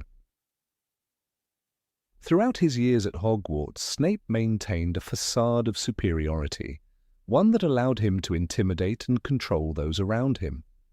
He never took the time to build real connections with his students or to help them grow. Instead, he used them as pawns in his own personal game, manipulating their emotions and exploiting their weaknesses to keep them under his thumb. His actions toward students like Neville and Luna are prime examples of this. Rather than offering a helping hand, Snape preferred to push them down, reinforcing their sense of inadequacy and self-doubt. This was not the behavior of someone who was trying to foster a supportive learning environment. It was the behavior of someone who enjoyed making others feel small. Furthermore, Snape's treatment of Harry Potter, who was already burdened by the weight of his destiny, shows just how much he reveled in the power he held over others. Harry, who had never wronged Snape, became one of his primary targets for abuse. This dynamic is particularly disturbing, as Snape's mistreatment of Harry was not only personal, but also rooted in deep jealousy and hatred. In The Order of the Phoenix, Snape even goes so far as to make Harry relive painful memories, manipulating him in ways that were both cruel and unnecessary. A good man would not take pleasure in tormenting a student like this, especially a student who was already struggling with his own internal battles. In the end, it is clear that Severus Snape's actions throughout the Harry Potter series reveal a man who constantly abused the power he held as a teacher. His treatment of vulnerable students, his manipulation of others, and his lack of genuine empathy all serve to highlight his deep flaws. While Snape may have ultimately redeemed himself through his bravery and sacrifice, it does not excuse the way he used his position to dominate and control those around him. A truly good person would never have used their power in such a way. Number 24 did nothing to support Harry emotionally. Severus Snape has long fascinated readers of the Harry Potter series. His shadowy presence, his double life, and the ultimate revelation of his hidden love for Lily Potter made him one of the most complex figures in modern literature. Yet fascination should not be mistaken for admiration. To say that Snape was a good man is to stretch moral boundaries far beyond reason. His actions toward Harry from the moment the boy entered Hogwarts show a man driven not by compassion or redemption, but by bitterness, humiliation, and deep emotional cruelty. The argument that he protected Harry out of duty does not erase the fact that he did nothing to make the child's life less miserable. In truth, Snape was the embodiment of emotional neglect disguised as reluctant loyalty. Harry's first potions class set the tone for their relationship. When the 11-year-old boy sat nervously among his new classmates, Snape entered the dungeon classroom like an overgrown bat, his robes billowing, eyes gleaming with disdain. He immediately singled out Harry, demanding that he answer impossible questions about bezoars and aconite, questions no first year could possibly know. When Harry failed, Snape sneered, "Fame clearly isn't everything." This line, so sharp and deliberate, cut into Harry's confidence on his very first day of real, magical education. It wasn't instruction, it was humiliation. A teacher's role is to guide, but Snape used his position to project his hatred of James Potter onto an innocent child. Throughout Harry's years at Hogwarts, Snape's classroom became a battlefield. He openly favoured Slytherins, awarding them points for the most trivial acts, while deducting points from Gryffindors for breathing too loudly. When Neville Longbottom's potion exploded, Snape turned on Harry, punishing him for something he hadn't done. His punishments were not disciplinary, they were acts of spite. He once made Harry scrub cauldrons without magic for hours, not to teach responsibility, but to assert dominance. This pattern revealed a man who took pleasure in control, not guidance. Protecting Harry from death did not prevent Snape from making him feel worthless in life. Snape's behavior went far beyond professional misconduct. It was personal. Every insult he hurled at Harry, every moment of undeserved punishment, was rooted in an old grudge against James Potter. Harry had done nothing to earn this treatment except inherit his father's face and his mother's eyes. Snape could not forgive the past, and so he relived it daily by tormenting the son. When Lupin joined the staff in The Prisoner of Azkaban, Snape's jealousy flared again. He exposed Lupin's secret to the entire school, risking Harry's safety and destroying Lupin's career. This was not the act of a misunderstood hero, it was vengeance disguised as righteousness. There were countless moments when Snape could have chosen empathy but didn't.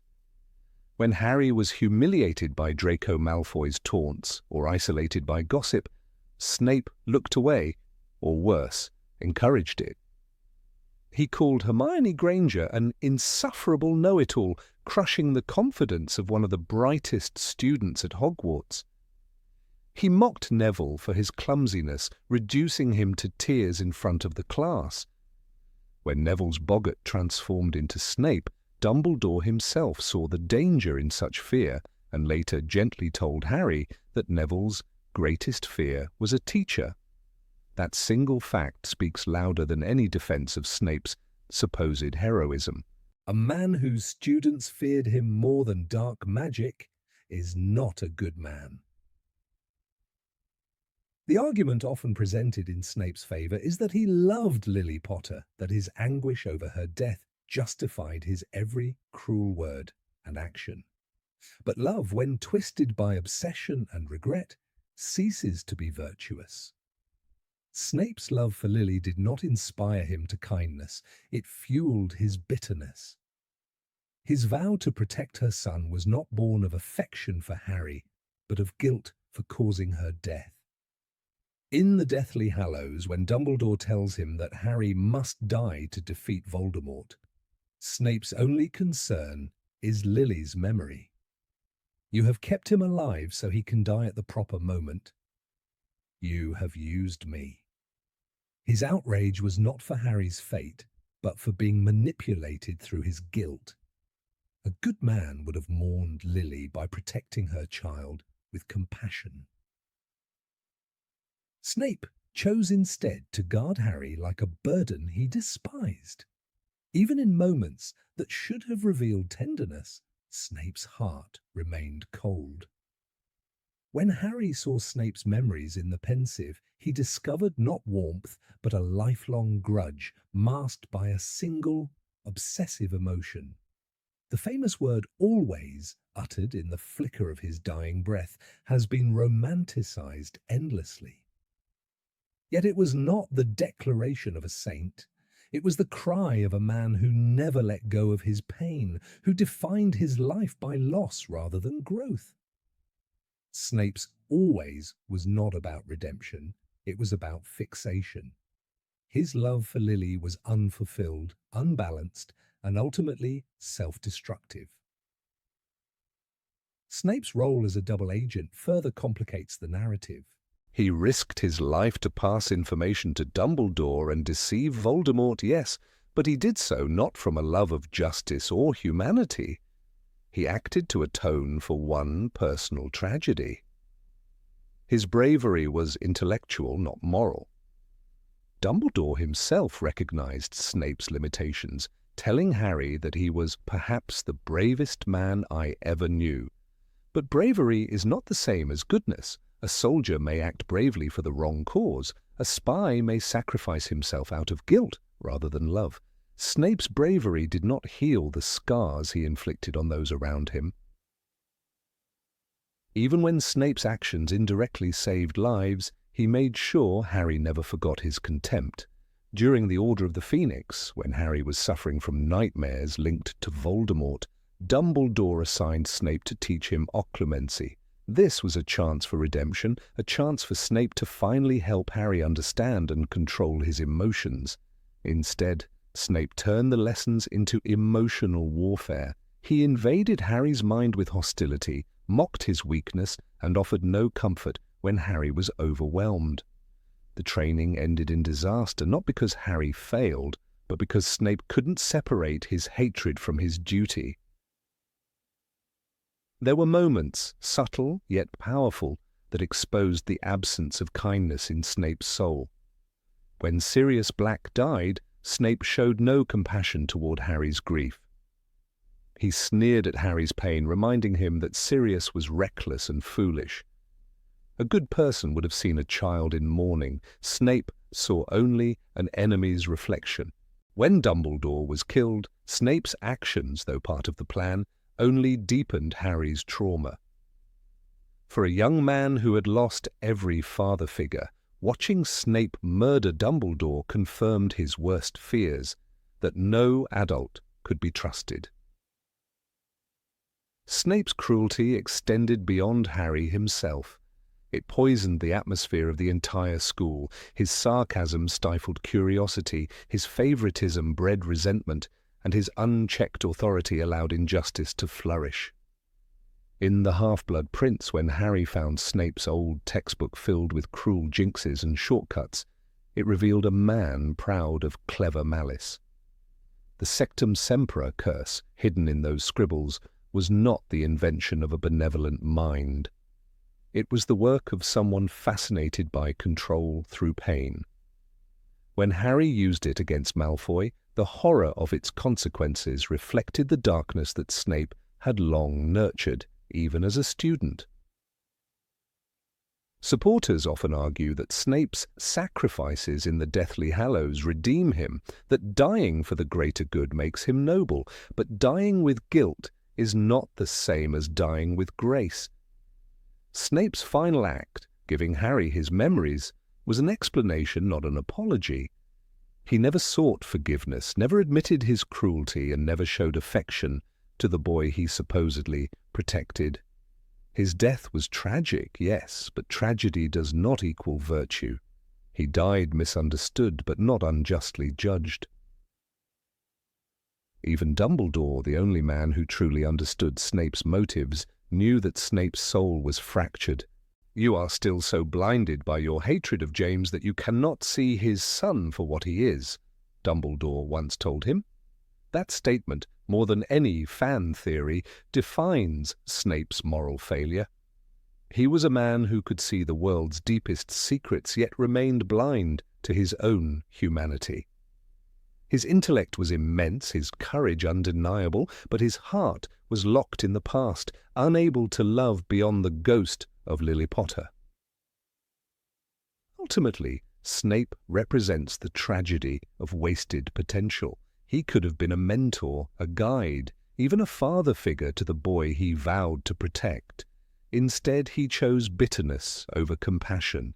Every act of cruelty he inflicted on Harry, every insult and humiliation, was a choice, a deliberate reaffirmation of his pain.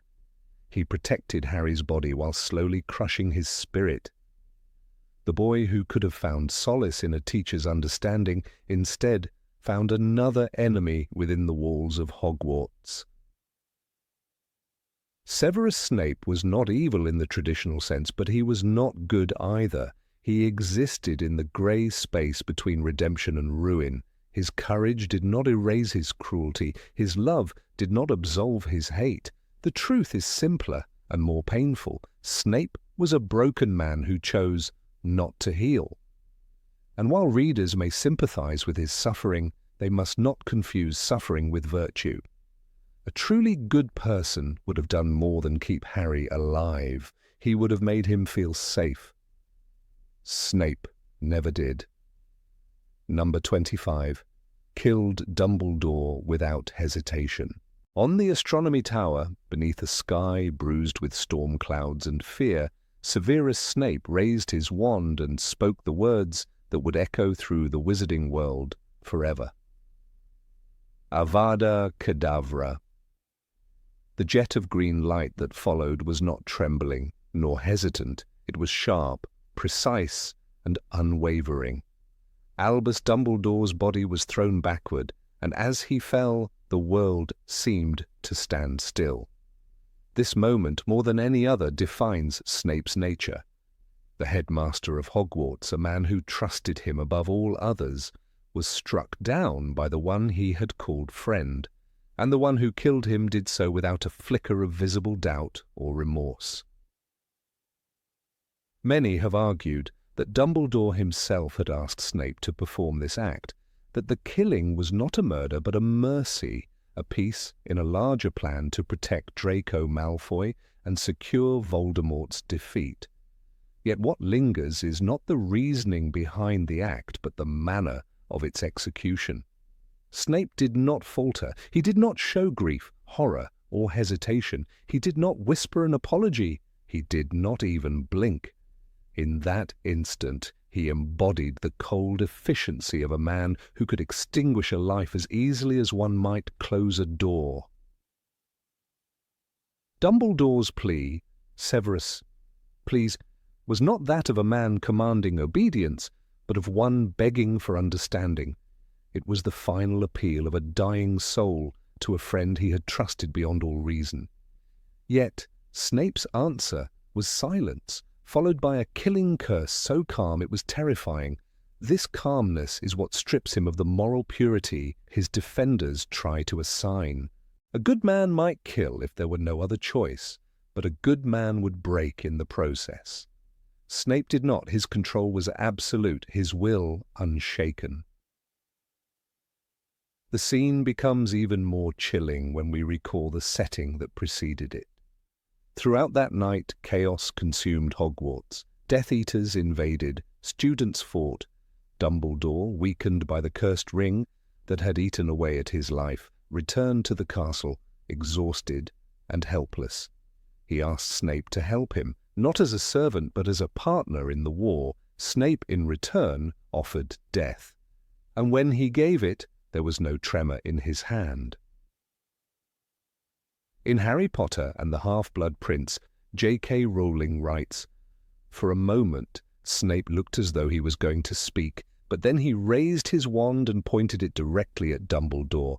Avada Kedavra!" That moment of possible hesitation vanishes instantly, swallowed by the decisive force of his curse. If ever there was a test of his humanity, it was in that fleeting instant, and he failed it, for there is no mercy in the mechanical precision with which he delivered death. Some may argue that Snape's lack of emotion was a form of courage, a necessary detachment to ensure the greater good.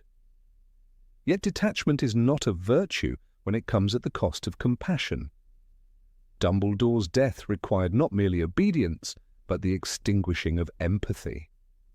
Snape's unwavering composure reveals a man capable of compartmentalizing morality, a man who could choose to suppress his conscience in the name of logic. That is not goodness, it is control.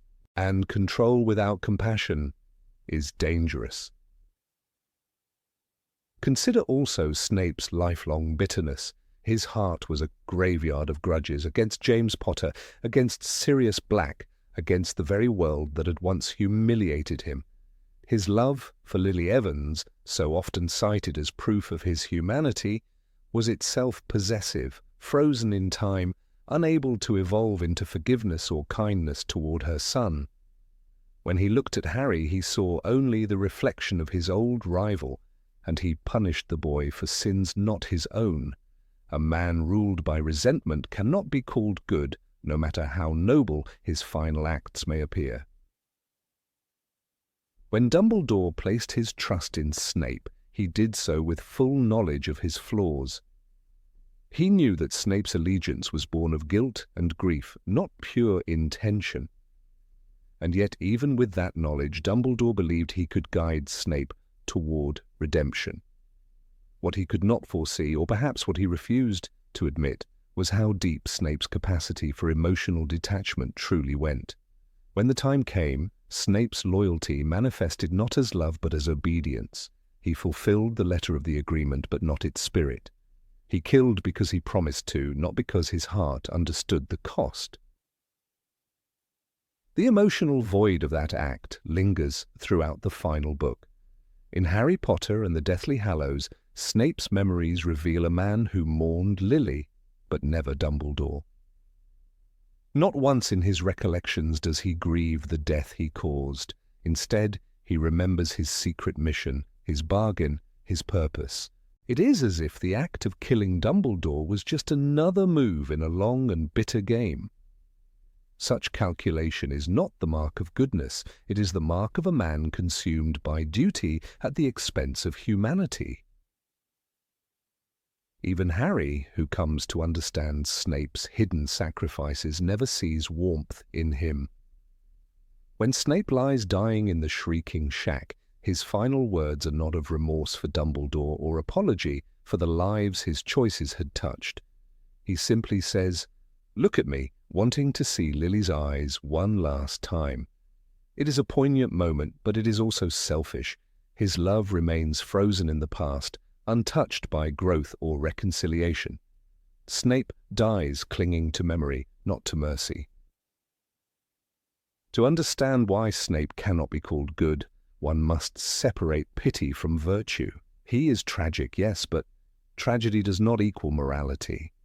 His life was a series of choices made under the guise of necessity, choices that often demanded cruelty, deception, and death. He served as a double agent, yes, but he also relished his power over students, humiliated Neville Longbottom, mocked Hermione's appearance, and tormented Harry relentlessly. These were not the actions of a man struggling toward goodness. They were the echoes of an inner darkness he never truly conquered. Dumbledore's death, therefore, becomes the perfect mirror of Snape's soul. It is an act both loyal and lethal, compassionate in intention, yet monstrous in execution. In that moment, Snape became both savior and destroyer, a man who could love one person so fiercely that he condemned himself to coldness toward all others. He believed that the end justified the means, that the death of one man could sanctify his purpose, but goodness cannot exist where empathy dies. What makes Snape truly unsettling is not that he killed Dumbledore, but that he did it well. He did it cleanly, perfectly, without a single sign of struggle. That is what separates him from men like Harry or even Dumbledore himself, both of whom suffered deeply for every hard choice they made. Snape, by contrast, acted with the detached precision of a man who had long ago learned to silence his conscience. He was, in that instant, the ideal Death Eater, a role he had once sworn to abandon, yet never truly escaped. If we examine the moral weight of that moment through Harry's eyes, the revelation becomes darker still. For Harry, Dumbledore was not merely a mentor, he was a symbol of hope, wisdom, and trust.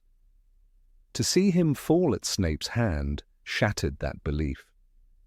The emotional violence of that act, its betrayal, its coldness, cannot be erased by the later revelation that it was part of a plan. The manner of the act still matters. When a man kills without trembling, we are forced to question what kind of heart beats within him. Snape's defenders often claim that his restraint and sacrifice prove his nobility. Yet his restraint was born of repression, not peace. His sacrifice was transactional, not selfless. He traded his soul for strategy, his emotions for obedience. Even Dumbledore, in his wisdom, understood this when he told Snape, "You have a man's courage, Severus. You know that. You always had." Courage, yes, but courage is not kindness. A soldier may have courage and still commit atrocities. In the end, Snape remains a paradox, a man capable of immense loyalty and immense cruelty, but his killing of Dumbledore is the key that unlocks the truth of his character. The stillness in his face, the steadiness of his hand, the unbroken tone of his voice, these are not signs of moral strength, they are signs of emotional desolation. Snape did what he believed was necessary, but he did it without visible humanity. And that above all is why he cannot be called a good man. The true test of goodness is not what we do when commanded, but how we feel when we obey. On that tower, as the light left Dumbledore's eyes, Snape stood unshaken. The green glow of the curse illuminated his pale face, and in that glow we saw not mercy, not grief, but emptiness. And emptiness, no matter how noble its purpose, is never the mark of the good. Number 26, was willing to sacrifice innocence.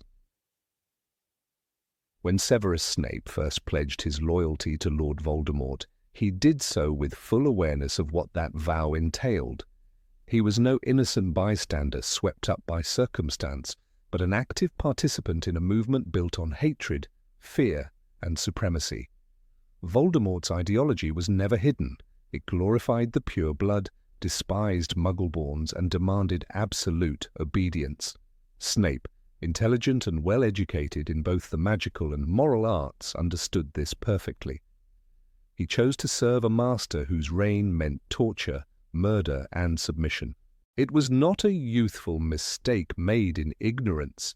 It was a deliberate step into darkness, and that choice left a mark on countless lives. Long before the word redemption was ever attached to his name, Snape willingly joined a cause that hunted down the innocent. As a Death Eater, he wore the Dark Mark, the magical symbol burned into the skin as both a badge of allegiance and a curse of servitude. It was a mark he accepted freely. He attended secret meetings, learned forbidden curses, and participated in missions against those who had done nothing but exist outside Voldemort's twisted ideal. The image of Snape, hidden beneath his black hood, is not that of a man forced by fear, but of someone who believed power justified cruelty. That belief, however temporary, cost lives. The most haunting evidence of Snape's moral failure lies in the story of Lily and James Potter. His supposed love for Lily is often portrayed as his saving grace, yet that very love exposed the cruel contradiction within him. When he overheard part of a prophecy given by Sybil Trelawney at the Hog's Head Inn, Snape rushed to deliver this fragment of knowledge to Voldemort. He did not hesitate. He did not question the cost. He simply saw an opportunity to earn favor with his master. That prophecy predicting the downfall of the Dark Lord at the hands of a child born at the end of July became the reason Harry Potter's parents were marked for death. Snape's message to Voldemort set in motion the tragedy that defined an entire generation. He may have regretted his decision afterward, but regret is not absolution. In his own words to Dumbledore, Snape begged only for Lily's life to be spared. He did not plead for the safety of James Potter, nor for their infant son. "Hide her! Keep her safe! Don't kill her!" he implored, caring only for the woman he loved, not for the innocent family she had created. This selfish love was not compassion, it was possession.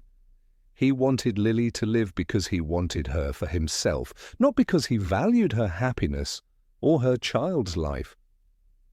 When Dumbledore later asked, "You disgust me," it was not an overreaction. It was a statement of moral truth. Even after Lily's death, Snape's remorse remained confined within the narrow walls of personal grief. His sorrow was real, yet it did not erase the fact that his actions had contributed to the murder of two innocent people. After all this time, Dumbledore asked years later, and Snape's answer always became a symbol of devotion. But that word, repeated endlessly by admirers, hides a deeper tragedy. Always means he never truly moved beyond his guilt. It also means his compassion never expanded beyond one woman's memory. He protected Harry not out of love for the boy, but out of duty to Lily's ghost. Every spell he cast, every danger he faced, was not for justice or redemption. It was penance. Those who seek to glorify Snape as a hero often point to his years as a double agent, risking his life to protect Harry and feed Dumbledore information from within Voldemort's ranks. Yet to understand the full truth, one must examine why he took on that role. Snape did not turn against Voldemort out of moral awakening or empathy for the victims. He did it because Voldemort killed the one person he loved. His loyalty shifted, but his moral foundation did not. This is not the story of a man who discovered compassion. It is the story of a man who replaced one master with another.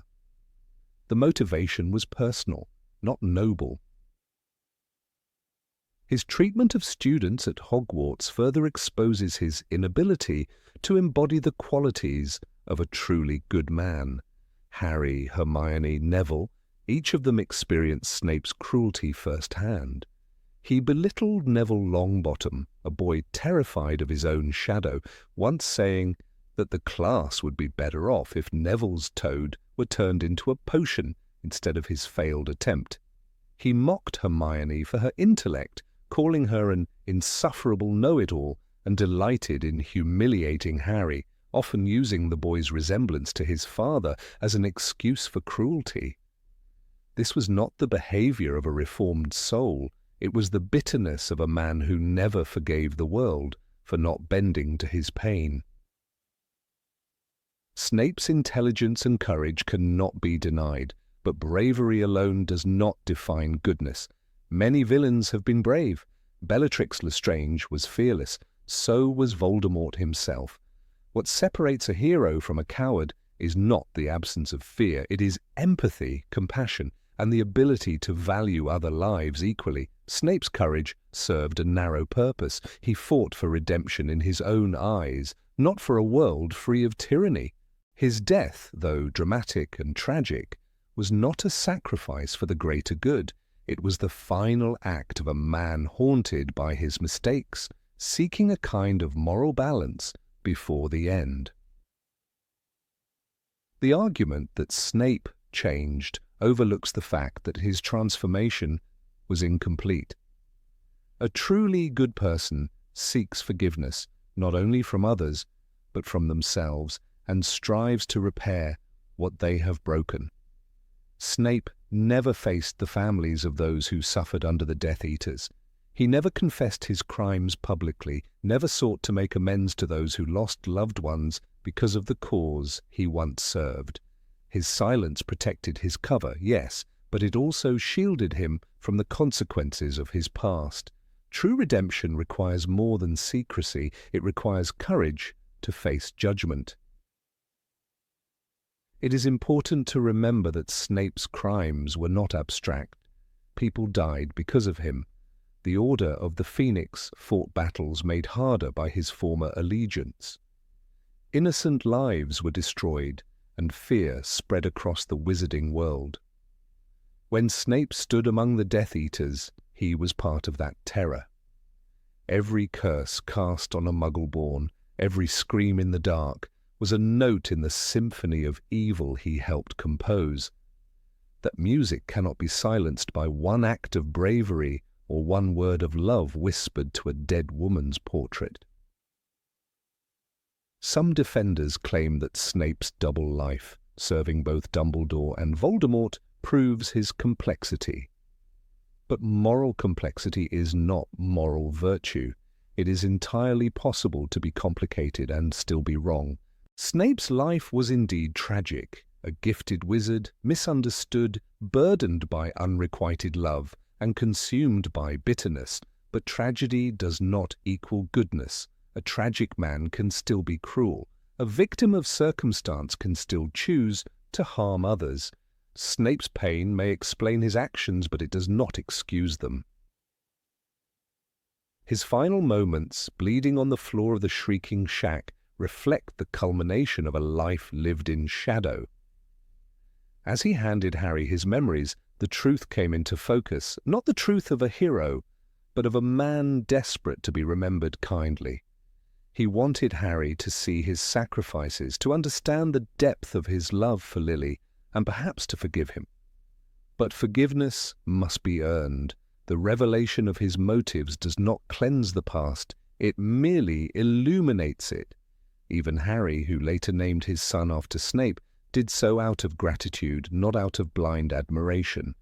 Gratitude for protection, yes, but understanding that Snape's love was narrow, conditional, and imperfect.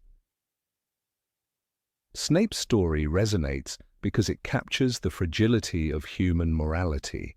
He was neither pure evil nor pure good. He was something in between, a man whose intelligence outpaced his empathy. He reminds us that remorse without transformation is merely memory, not redemption.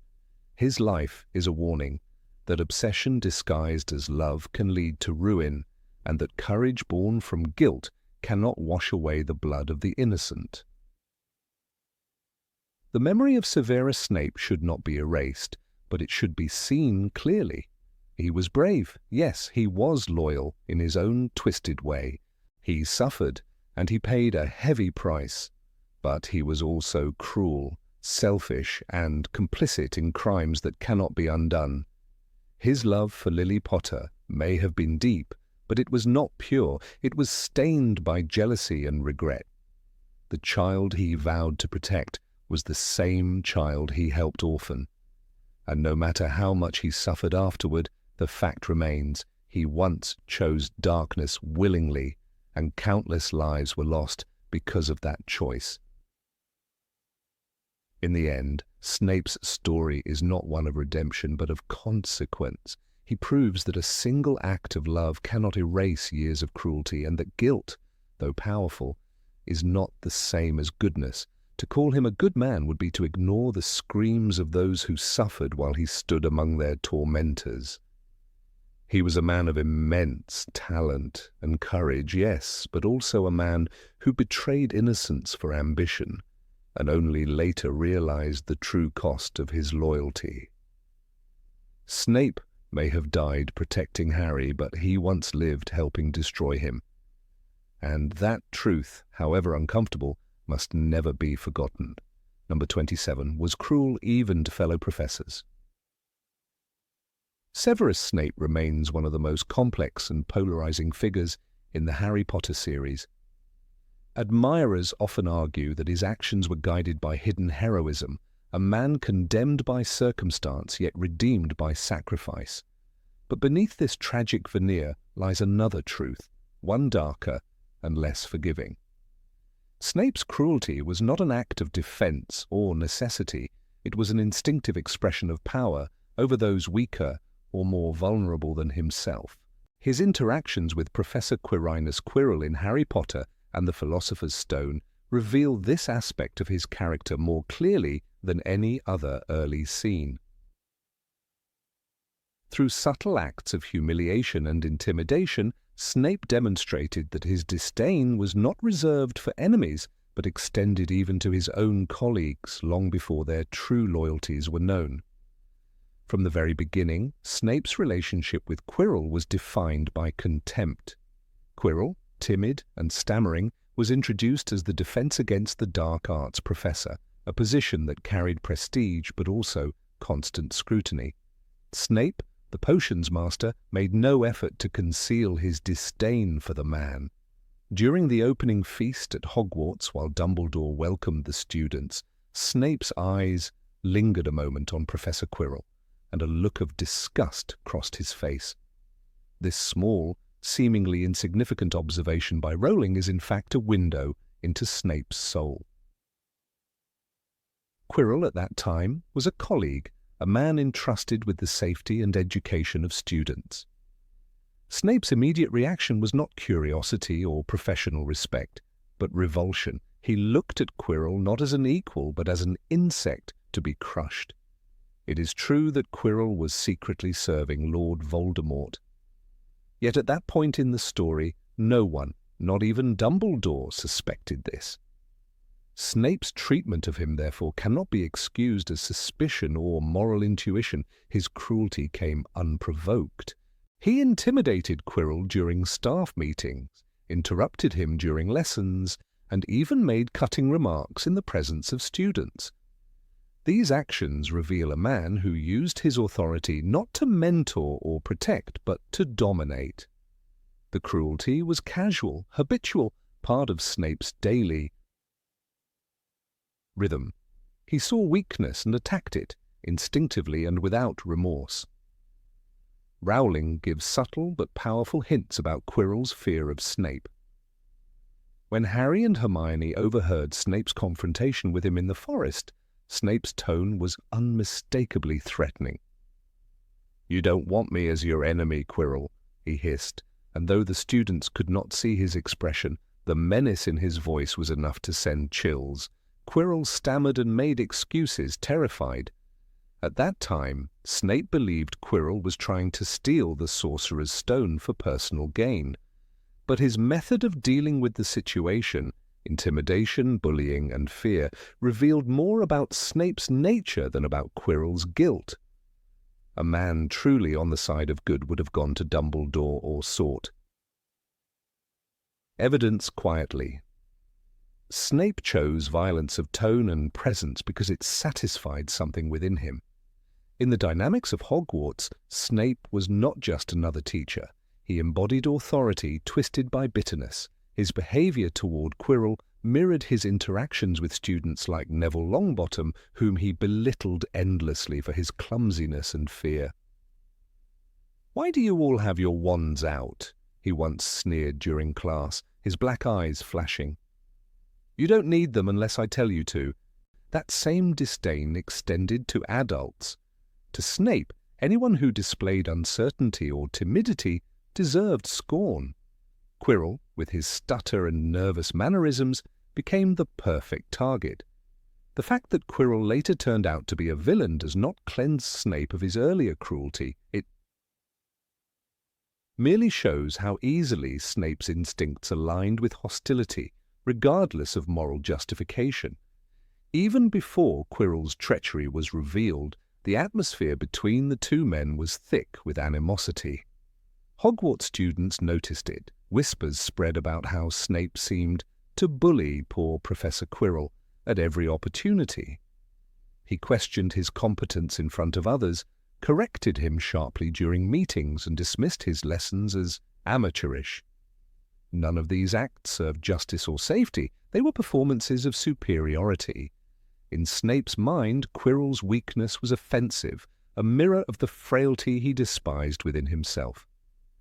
The cruelty was not strategic. It was personal, emotional, and deeply rooted in his inability to coexist with imperfection. Some readers excuse Snape's behavior by appealing to his double life as a spy for Dumbledore. They argue that his confrontation with Quirrell in the Forbidden Forest was a test or an act of vigilance, but the tone matters. When Snape spoke to Quirrell, it was never the language of reason or duty. It was the voice of a man who enjoyed watching fear take shape. Rowling writes that Quirrell was trembling. Snape took a step closer and Quirrell backed away. The imagery is predatory. Snape did not act like a colleague uncovering deceit. He acted like a cat toying with its prey.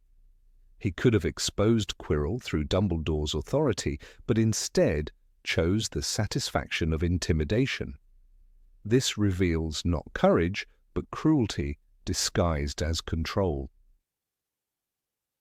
The moral contrast becomes even sharper when one considers how other professors handled tension or suspicion. McGonagall, for instance, was stern but fair.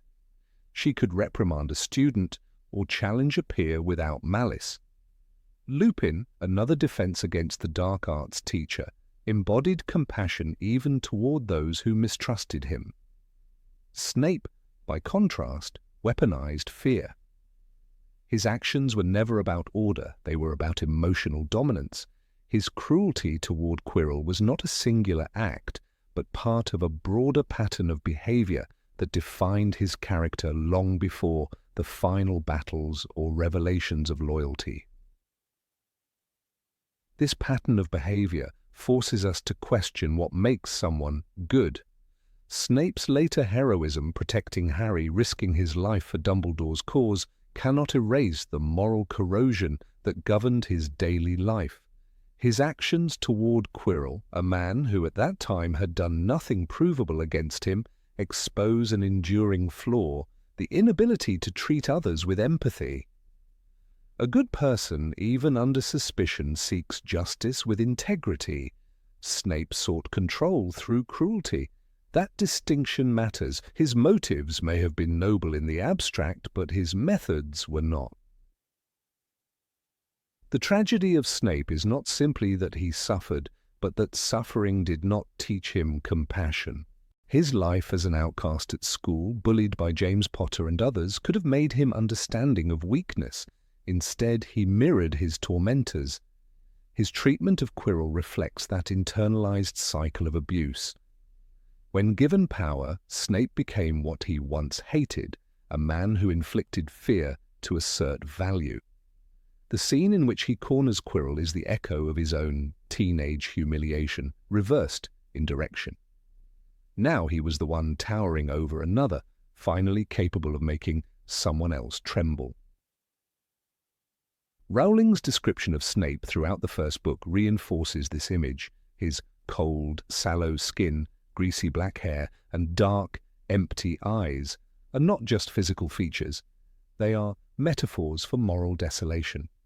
He speaks in a soft, dangerous voice, one that makes even confident students shrink.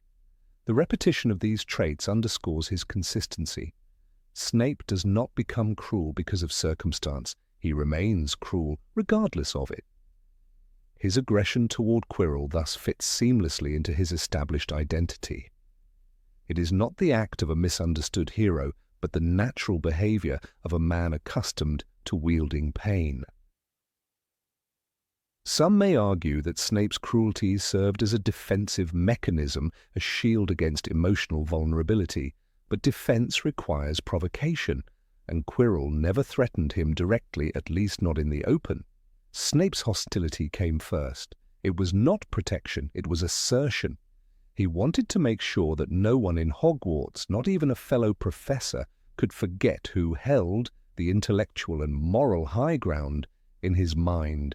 It was a subtle tyranny, a constant reminder that kindness had no place in his domain.